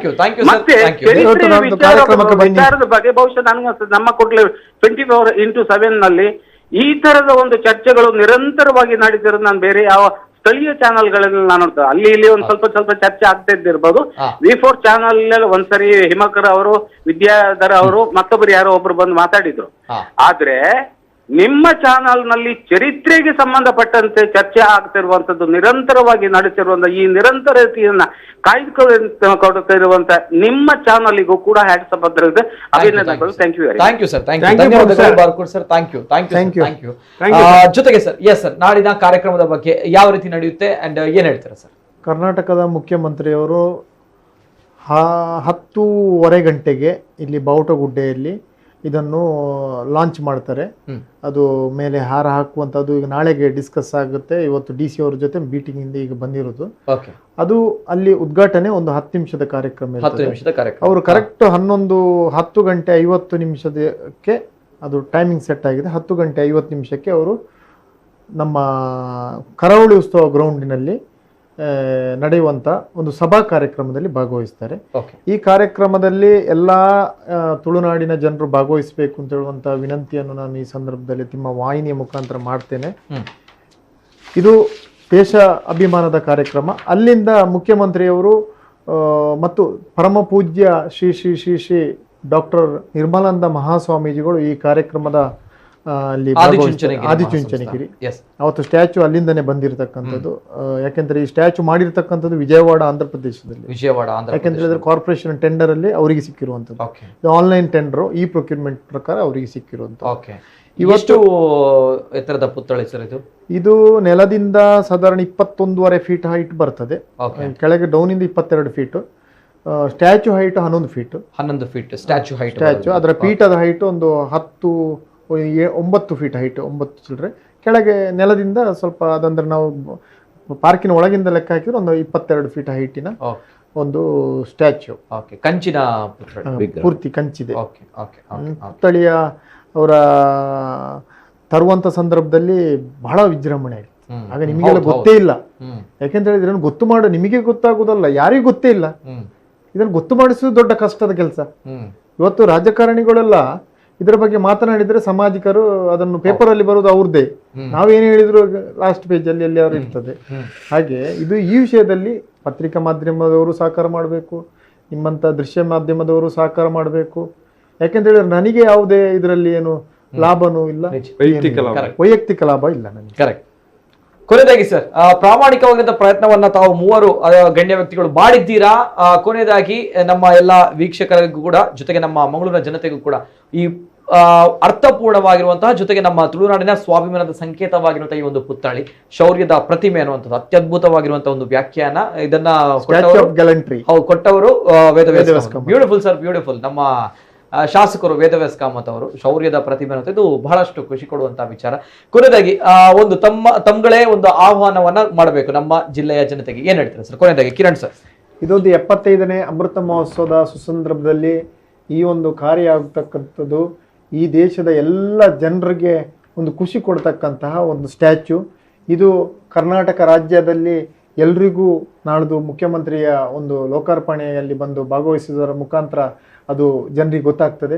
ನನ್ನ ಅಭಿಲಾಷೆ ಭಾರತದ ದೇಶದ ಪ್ರತಿಯೊಬ್ಬರಿಗೂ ಕೂಡ ಇದು ಗೊತ್ತಾಗುವಂಥ ರೀತಿಯಲ್ಲಿ ಆಗಬೇಕು. ಜನಸಂಖ್ಯೆ ಜನಸಾಗರ ನಾಳಿನ ಕಾರ್ಯಕ್ರಮದಲ್ಲಿ ಬಂದು ಭಾಗವಹಿಸಿದಾಗ ಇದು ಖಂಡಿತ ಸಾಧ್ಯ ಆಗ್ತದೆ. ತಾವೆಲ್ಲರೂ ಈ ಕಾರ್ಯಕ್ರಮದಲ್ಲಿ ಭಾಗವಹಿಸಬೇಕು. ಸರಿಯಾಗಿ 10:15 ಗಂಟೆಗೆ ನಮ್ಮ ಕರಾವಳಿ ಉತ್ಸವ ಗ್ರೌಂಡ್ನಲ್ಲಿ ಬಂದು ತಾವುಗಳು ಆಸೀನರಾಗಿ ಈ ಕಾರ್ಯಕ್ರಮದ ಸಂಪೂರ್ಣವಾಗಿ ಭಾಗವಹಿಸಿ ಯಶಸ್ವಿಗೊಳಿಸಬೇಕು ಅಂತ ಹೇಳುವಂಥ ಮನವಿಯನ್ನು ಮಾಡ್ತೇನೆ. ಯಾಕೆಂತ ಹೇಳಿದ್ರೆ ನಮ್ಮ ಬಾವುಟಗುಡ್ಡೆಯಲ್ಲಿ ಅಷ್ಟು ಜನರಿಗೆ ಅವಕಾಶ ಇರಲಿಕ್ಕಿಲ್ಲ. ಯಾಕೆಂತ ಹೇಳಿದ್ರೆ ಮುಖ್ಯಮಂತ್ರಿಯ ಪ್ರೋಟೋಕಾಲ್ ಪ್ರಕಾರ ಯಾರೆಲ್ಲ ಇರ್ತಾರೆ ಅವರು ಮಾತ್ರ ಇರ್ತಾರೆ. ಎಲ್ಲ ಸಾರ್ವಜನಿಕರು ಕರಾವಳಿ ಉತ್ಸವ ಗ್ರೌಂಡು ಅಂದ್ರೆ ನಮ್ಮ ಕಾರ್ಪೊರೇಷನ್ ನೆಕ್ಸ್ಟ್ ಪಬ್ಬಸ್ ಇಂದ ನೆಕ್ಸ್ಟ್ ಲೆಫ್ಟ್ ಸೈಡ್ಗೆ ಕರಾವಳಿ ಉತ್ಸವ ಗ್ರೌಂಡ್ ಇದೆ. ಆ ಗ್ರೌಂಡಿನಲ್ಲಿ ಬಂದು ಭಾಗವಹಿಸಬೇಕು. ಎಲ್ರಿಗೂ ಕೂಡ ಮಧ್ಯಾಹ್ನದ ಒಂದು ಭೋಜನದ ವ್ಯವಸ್ಥೆ ಇದೆ. ಹಾಗೆ ಬೇರೆ ಬೇರೆ ಊರಿನಿಂದ ದೇಶಾಭಿಮಾನಿಗಳು, ದೇಶಭಕ್ತರು ಬಸ್ಸು ಈ ರೀತಿಯ ವಾಹನಗಳಲ್ಲಿ ಅಪಾರ ಸಂಖ್ಯೆಯಲ್ಲಿ ಬರುವಂತಹ ನಿರೀಕ್ಷೆ ಇದೆ. ಹಾಗೆ ತಾವೆಲ್ಲರೂ ಮಂಗಳೂರಿನ ಸರ್ವ ಜನರು ಕೂಡ ಈ ಕಾರ್ಯಕ್ರಮದಲ್ಲಿ ಭಾಗವಹಿಸುವ ಮುಖಾಂತರ ಇದನ್ನೊಂದು ಭಾರತದ ಇತಿಹಾಸದ ಪುಟಗಳಲ್ಲಿ ಸುವರ್ಣಾಕ್ಷರದಲ್ಲಿ ಬರೆದಿರ್ತಕ್ಕಂಥ ಕೆಲಸಕ್ಕೆ ತಾವುಗಳು ಸಾಕ್ಷಿ ಆಗಬೇಕು ಅಂತ ಹೇಳುವಂತ ಮನವಿಯನ್ನು ಈ ಸಂದರ್ಭದಲ್ಲಿ ನಾನು ಮಾಡ್ತೇನೆ. Thank you sir, thank you. ಕೊನೆಯದಾಗಿ sir, doctor Prabhakar Neermarga sir, ಕೊನೆಯದಾಗಿ ತಮ್ಮ ಒಂದು ಆಹ್ವಾನ. ತುಳುನಾಡಿನ ಶೌರ್ಯದ ಪ್ರತೀಕವಾದ ಈ ಪ್ರತಿಮೆ ನಮಗೆಲ್ಲ ಇನ್ನು ಮುಂದಕ್ಕೆ ನಮ್ಮ ಸಮಸ್ತ ತುಳುನಾಡಿನವರಿಗೆ ಇಂಥ ಕಾರ್ಯಗಳು ನಿರಂತರವಾಗಿ ನಡೆಯಲಿ. ಈ ನಮ್ಮ ಶೌರ್ಯವನ್ನು ಈ ತುಳುನಾಡಿನ ಉದ್ಧಾರಕ್ಕಾಗಿ, ತುಳುನಾಡಿನ ಏಳಿಗೆಗಾಗಿ ಬಳಸೋಣ ಎಂದು ಹೇಳುತ್ತಾ ಈ ಕಾರ್ಯಕ್ರಮದಲ್ಲಿ ಎಲ್ಲ ತುಳುವರು ಇದು ನಮ್ಮ ಕಾರ್ಯಕ್ರಮ ಅಂತ ಭಾಗವಹಿಸಬೇಕೆಂದು ಈ ಸಂದರ್ಭ ವಿನಂತಿಸುತ್ತಾ, ಇದಕ್ಕೆ ಶ್ರಮಿಸಿದ ಜಿಲ್ಲಾಡಳಿತ, ಮುಖ್ಯಮಂತ್ರಿಗಳು ಹಾಗೂ ರಾಜ್ಯ ಸರ್ಕಾರವನ್ನು ಈ ಸಂದರ್ಭದಲ್ಲಿ ಅಭಿನಂದಿಸುತ್ತಿದ್ದೇನೆ. Thank you sir, thank you. ಜೊತೆಗೆ ಹಿಮಾಕರ್ ಸರ್, ಕೊನೆಯದಾಗಿ ಸರ್. ನನ್ನ ಒಂದು ಮನವಿ, ಈ ಶಿಲ್ಪ ಅನ್ನುವಂಥದ್ದು ಒಂದು ಸಾಂಕೇತಿಕ ಶಿಲ್ಪ. ನಮ್ಮ ಇತಿಹಾಸದಲ್ಲಿ ನಮ್ಮವರು ಅಂದರೆ ಈ ನಮ್ಮವರು ಪದ ಸುಳ್ಯದವರಿಗಲ್ಲ ಅಥವಾ ಕೆದಂಬಾಡಿಯವರಿಗಲ್ಲ. ಇದೊಬ್ಬ ವ್ಯಕ್ತಿ, ಒಂದು ಕುಟುಂಬ, ಒಂದು ಜಾತಿ ಸಮುದಾಯದ ವಿಷಯವೂ ಅಲ್ಲ. ಸುಳ್ಯದಿಂದ ಮಂಗಳೂರು, ಸಾಮಾನ್ಯ ಮುಲ್ಕಿಯಿಂದ ಶುರುವಾದರೆ ಕುಂಬಳೆವರೆಗೆ, ಕಾಸರಗೋಡು, ಬೇಕಲ್ವರೆಗೆ ಆ ಭಾಗಕ್ಕೆ ಸೇರಿದಂಥ 96 ಜನ ಈ ಹೋರಾಟದಲ್ಲಿ ಭಾಗವಹಿಸಿದವರ ಅದರಲ್ಲಿ ಹುತಾತ್ಮರಾದ 96 ಹೆಸರುಗಳು ನಮಗೆ ಈಗಾಗಲೇ ಅಧ್ಯಯನಗಳಲ್ಲಿ ಸಿಕ್ಕಿದೆ. ಈ ವ್ಯಕ್ತಿಗಳು ತ್ಯಾಗ ಬಲಿದಾನದ ಒಂದು ದ್ಯೋತಕವಾಗಿ ಒಂದು ಊರಿಗೆ ಸಂದಿದವರಲ್ಲ, ಬೇರೆ ಬೇರೆ ಊರುಗಳಿಗೆ ಸಂಬಂಧಪಟ್ಟವರು, ಇನ್ನು ಅದೆಷ್ಟೋ ಹೆಸರು ಇರ್ಬೋದು. ಆ ಊರಲ್ಲಿ ಕೂಡ ಸ್ಮಾರಕಗಳಾಗಬೇಕು, ಮತ್ತು ಅವರ ನೆನಪು ಆ ಊರಿನ ಜನತೆ ಸ್ಮರಿಸುವಂತಾಗಬೇಕು. ಎಲ್ಲರೂ ಕೂಡ ಇದನ್ನು ಸ್ವಾಗತಿಸಬೇಕು. ಇದು ನಮ್ದು, ಇದು ತುಳುನಾಡಿನ ಒಂದು ಪ್ರತಿಮೆ ಅಂತ ಸ್ವಾಗತಿಸಬೇಕು ಅಂತ ನಾನು ಪ್ರಾರ್ಥನೆ ಮಾಡಿ. Okay sir, thank you. ಇದು ಅಮರ ಸುಳ್ಯ ಸಮರದ ಮೂಲಕ ಹೋರಾಟದ ಕಿಚ್ಚು ಹಬ್ಬಿಸಿ ತದನಂತರ ಘನಘೋರವಾಗಿರುವಂತಹ ಶಿಕ್ಷೆಗೆ ಒಳಪಟ್ಟು ತನ್ನ ಪ್ರಾಣತ್ಯಾಗವನ್ನ ದೇಶಕ್ಕೋಸ್ಕರ ಮಾಡಿದಂತಹ ನಮ್ಮ ತುಳುನಾಡಿನ ಹೆಮ್ಮೆಯ ಸ್ವಾತಂತ್ರ್ಯ ಹೋರಾಟಗಾರರು ಕಿದಂಬಾಡಿ ರಾಮಯ್ಯ ಗೌಡ್ರು. ಇತಿಹಾಸ ಹೇಳದಂತಹ ಕಥೆಗಳು ಸತ್ಯ ಎಷ್ಟೇ ಬಚ್ಚಿಟ್ರು ಕೂಡ ಆ ಸತ್ಯ ಒಂದಲ್ಲ ಒಂದಿನ ಹೊರಗೆ ಬರುತ್ತೆ, ಅದು ಸತ್ಯ ಆಗಿದ್ರೆ ಅನ್ನೋದು ಮಾತ್ರ. ಸೊ ಆಗ ಸತ್ಯ ಹೊರಗೆ ಬಂದಿದೆ. ಜೊತೆಗೆ ಈ ಅತ್ಯದ್ಭುತವಾಗಿರುವಂತಹ ಸ್ವಾತಂತ್ರ್ಯ ಹೋರಾಟಗಾರರು ನಮ್ಮ ತುಳುನಾಡಿನ ಹೆಮ್ಮೆಯ ಕಿದಂಬಾಡಿ ರಾಮಯ್ಯ ಗೌಡ್ರ ಶೌರ್ಯದ ಪ್ರತೀಕವಾಗಿರುವಂತಹ ಪ್ರತಿಮೆ ನಮ್ಮ ಮಂಗಳೂರಿನ ಬಾವುಟಗುಡ್ಡೆಯಲ್ಲಿ ಇದೇ ನವೆಂಬರ್ 19 ಅಂದ್ರೆ ಶನಿವಾರ ಬೆಳಿಗ್ಗೆ 10 ಗಂಟೆಗೆ ಲೋಕಾರ್ಪಣೆಗೊಳ್ಳಲಿದೆ. ಮಾನ್ಯ ಮುಖ್ಯಮಂತ್ರಿ CM ಬೊಮ್ಮಾಯಿ ಅವರು ಬಂದು ಈ ಒಂದು ಪ್ರತಿಮೆಯನ್ನ ಲೋಕಾರ್ಪಣೆಗೊಳಿಸಲಿದ್ದಾರೆ. ಜೊತೆಗೆ ನಮ್ಮ ತುಳುನಾಡಿನ ಶೌರ್ಯದ ಪ್ರತಿಮೆ ಇದು. ಈ ಸಂದರ್ಭ ಅದೆಷ್ಟೋ ನಮ್ಮ ದೇಶಕ್ಕೆ ಸ್ವಾತಂತ್ರ್ಯ ಬಂದಿದೆ ಅಂತ ಬಂದಾಗ ಅದೆಷ್ಟೋ ಕಥೆಗಳನ್ನು ನಾವು ಕೇಳಿದ್ದೇವೆ. ಇನ್ನು ಎದೆ ತಟ್ಟಿ ನಾವುಗಳು ಹೇಳ್ಬೋದು, ನಮ್ಮ ತುಳುನಾಡಿನ ಸ್ವಾತಂತ್ರ್ಯ ಹೋರಾಟಗಾರರು ಇವರು 1837 ಅಂದ್ರೆ ಇತಿಹಾಸದಲ್ಲಿ ಉಲ್ಲೇಖವಾಗಿರುವಂತಹ 1857 ಪ್ರಥಮ ಭಾರತೀಯ ಸ್ವಾತಂತ್ರ್ಯ ಸಂಗ್ರಾಮ. ಅದಕ್ಕಿಂತ ಮೊದಲೇ 20 ವರ್ಷದ ಮೊದಲೇ 13 ದಿನಗಳ ಕಾಲ ಸ್ವಾಭಿಮಾನದ ಸ್ವಾತಂತ್ರ್ಯವನ್ನ ನಮ್ಗಳಿಗೆ ತಂದು ಕೊಟ್ಟಿದ್ದಾರೆ ಈ ಹೆಮ್ಮೆಯ ಕಿದಂಬಾಡಿ ರಾಮಯ್ಯ ಗೌಡ್ರು ಅನ್ನುವಂಥದ್ದು ನಾವುಗಳಿನ ಮುಂದಕ್ಕೆ ಎದೆ ತಟ್ಟಿ ಹೇಳ್ಬೋದು. ಅಂತಹ ಎದೆ ತಟ್ಟಿ ಹೇಳುವಂತಹ ಸ್ವಾಭಿಮಾನವನ್ನ ಜೊತೆಗೆ ಅಂತಹ ಒಂದು ಸ್ವಾತಂತ್ರ್ಯವನ್ನ ಇವರುಗಳು ನಮ್ಗಳಿಗೆ ತಂದು ಕೊಟ್ಟಿದ್ದಾರೆ. And once again thank you 3 of you. Himakar ಅವರಿಗೆ sir thank you, AK Himakar ಅವರು, ಅದೇ ರೀತಿ doctor Prabhakar Neerumarga sir thank you, ಅದೇ ರೀತಿ Kiran Budlegutthu sir thank you so much 3 of you. Yes, ಇದು ಈ ಹೊತ್ತಿನ ವಿಶೇಷ ಅನ್ನೋದಕ್ಕಿಂತ ಜಾಸ್ತಿಯಾಗಿ ಒಂದು ಒಳ್ಳೆಯ ಕಾಲಾವಕಾಶ, 1.5 ಗಂಟೆಗಳ ಕಾಲ ನಮ್ಮ ಹೆಮ್ಮೆಯ ತುಳುನಾಡಿನ ಸ್ವಾತಂತ್ರ್ಯ ಹೋರಾಟಗಾರರ ಬಗ್ಗೆ ತಿಳಿಯುವಂತಹ ಅವಕಾಶ ನನಗೂ ಸಿಕ್ಕಿತು ಅಂಡ್ ತಮ್ಗಳಿಗೂ ಕೂಡ ಸಿಕ್ಕಿತು ಅನ್ನೋದು ನನ್ನ ಭಾವನೆ. And thank you so much. ನಿರಂತರ ಸುದ್ದಿ ಹಾಗೂ ಮನೋರಂಜನೆಗಾಗಿ ನೋಡ್ತಾ ಇರಿ ನಮ್ಮ ಕುಡ್ಲ ನ್ಯೂಸ್ 24/7.